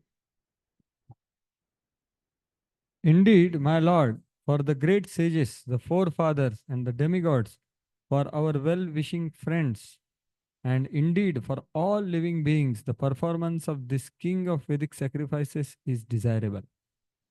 He is saying for the Devatas, Pitrus, for our friends, and for everyone, this sacrifice is desirable. So, as I mentioned that Adi Daiva, Adi Bhuta, Adhyatma. Mahabharata highlights how it is desirable maybe for other purposes, this Rajasuya. Bhagavatam highlights how it is beneficial from the point of view establishing Krishna's supremacy. So, Jiva Goswami says that यह यज्ञ केवल कीर्ति द्वारा ही सबको सुखप्रद नहीं है, बल्कि अपने स्वरूप के द्वारा भी सर्व सुखप्रद है. इसी आशय से कहते हैं ऋषि नाम या यज्ञ पितर देवता और हम सुकृत जनों के लिए स्नेह आधिक्य उदय कराने वाला है. यहां श्री कृष्ण ने अपनी परमेश्वर दृष्टि तो छिपा ली थी और विनय स्वभाव के कारण अपने प्रेमी स्वरूप को ही प्रकट किया. इसीलिए कहते हैं हे प्रभु, आप इस यज्ञ को करने में समर्थ हो. So just two shlokas, 9, 10, 11 we will complete. विजित्य नृपतीन् सर्वान् कृत्वान जगतीं वशे संवृत्य सर्व संभारान् आहरस्व महाक्रतुम्. First conquer all kings, bring the earth under your control, and collect all the required paraphernalia. Then execute this sacrifice. So The great Krishna sacrifice. is giving a particular guidelines for performing the sacrifice. Yete te brataro rajan lokapalamsha sambhavaha jitosmyatmavataham durjayo yo kritatma bihi. These brothers of yours, O king, have taken birth as a partial expansions of the demigods ruling various planets, and you are so self-controlled that you have conquered even me, who am unconquerable for those who cannot control their senses. So Krishna is saying that मैं जितेंद्रिय जनों के द्वारा जीत लिया जाता हूं. हाँ, अथवा मैं तुम्हारी ही आत्मा या सर्वस्व हूं, ऐसे तुम्हारे द्वारा मैं भी वशीभूत कर लिया गया हूं, जबकि मैं अजितेंद्रियों के द्वारा जीता नहीं जा सकता. Krishna is explaining how he is conquered by the Pandavas. And ये कश्चिन मत्परम लोके तेजसा यशसा श्रिया विभूतिभिर वाबि भवेद देवोपि किमु पार्थिवः. No one in this world, even a demigod, what to speak of anything, any earthly king, can defeat my devotee with his strength, beauty, fame, or riches. So nobody can, even the devatas cannot defeat my devotees. Yatra nirvishta maranam kritanto nabi manyate vishwam vidvamshayam viryam shaurya vispurjita bruva. Lord Shiva explains that how Krishna controls the whole world by the time factor, by raising his eyebrows, by the time factor, except his devotees who are not controlled by the time factor. So, and then further verses we'll see tomorrow. Hare Krishna. Tomorrow onwards we'll go more faster.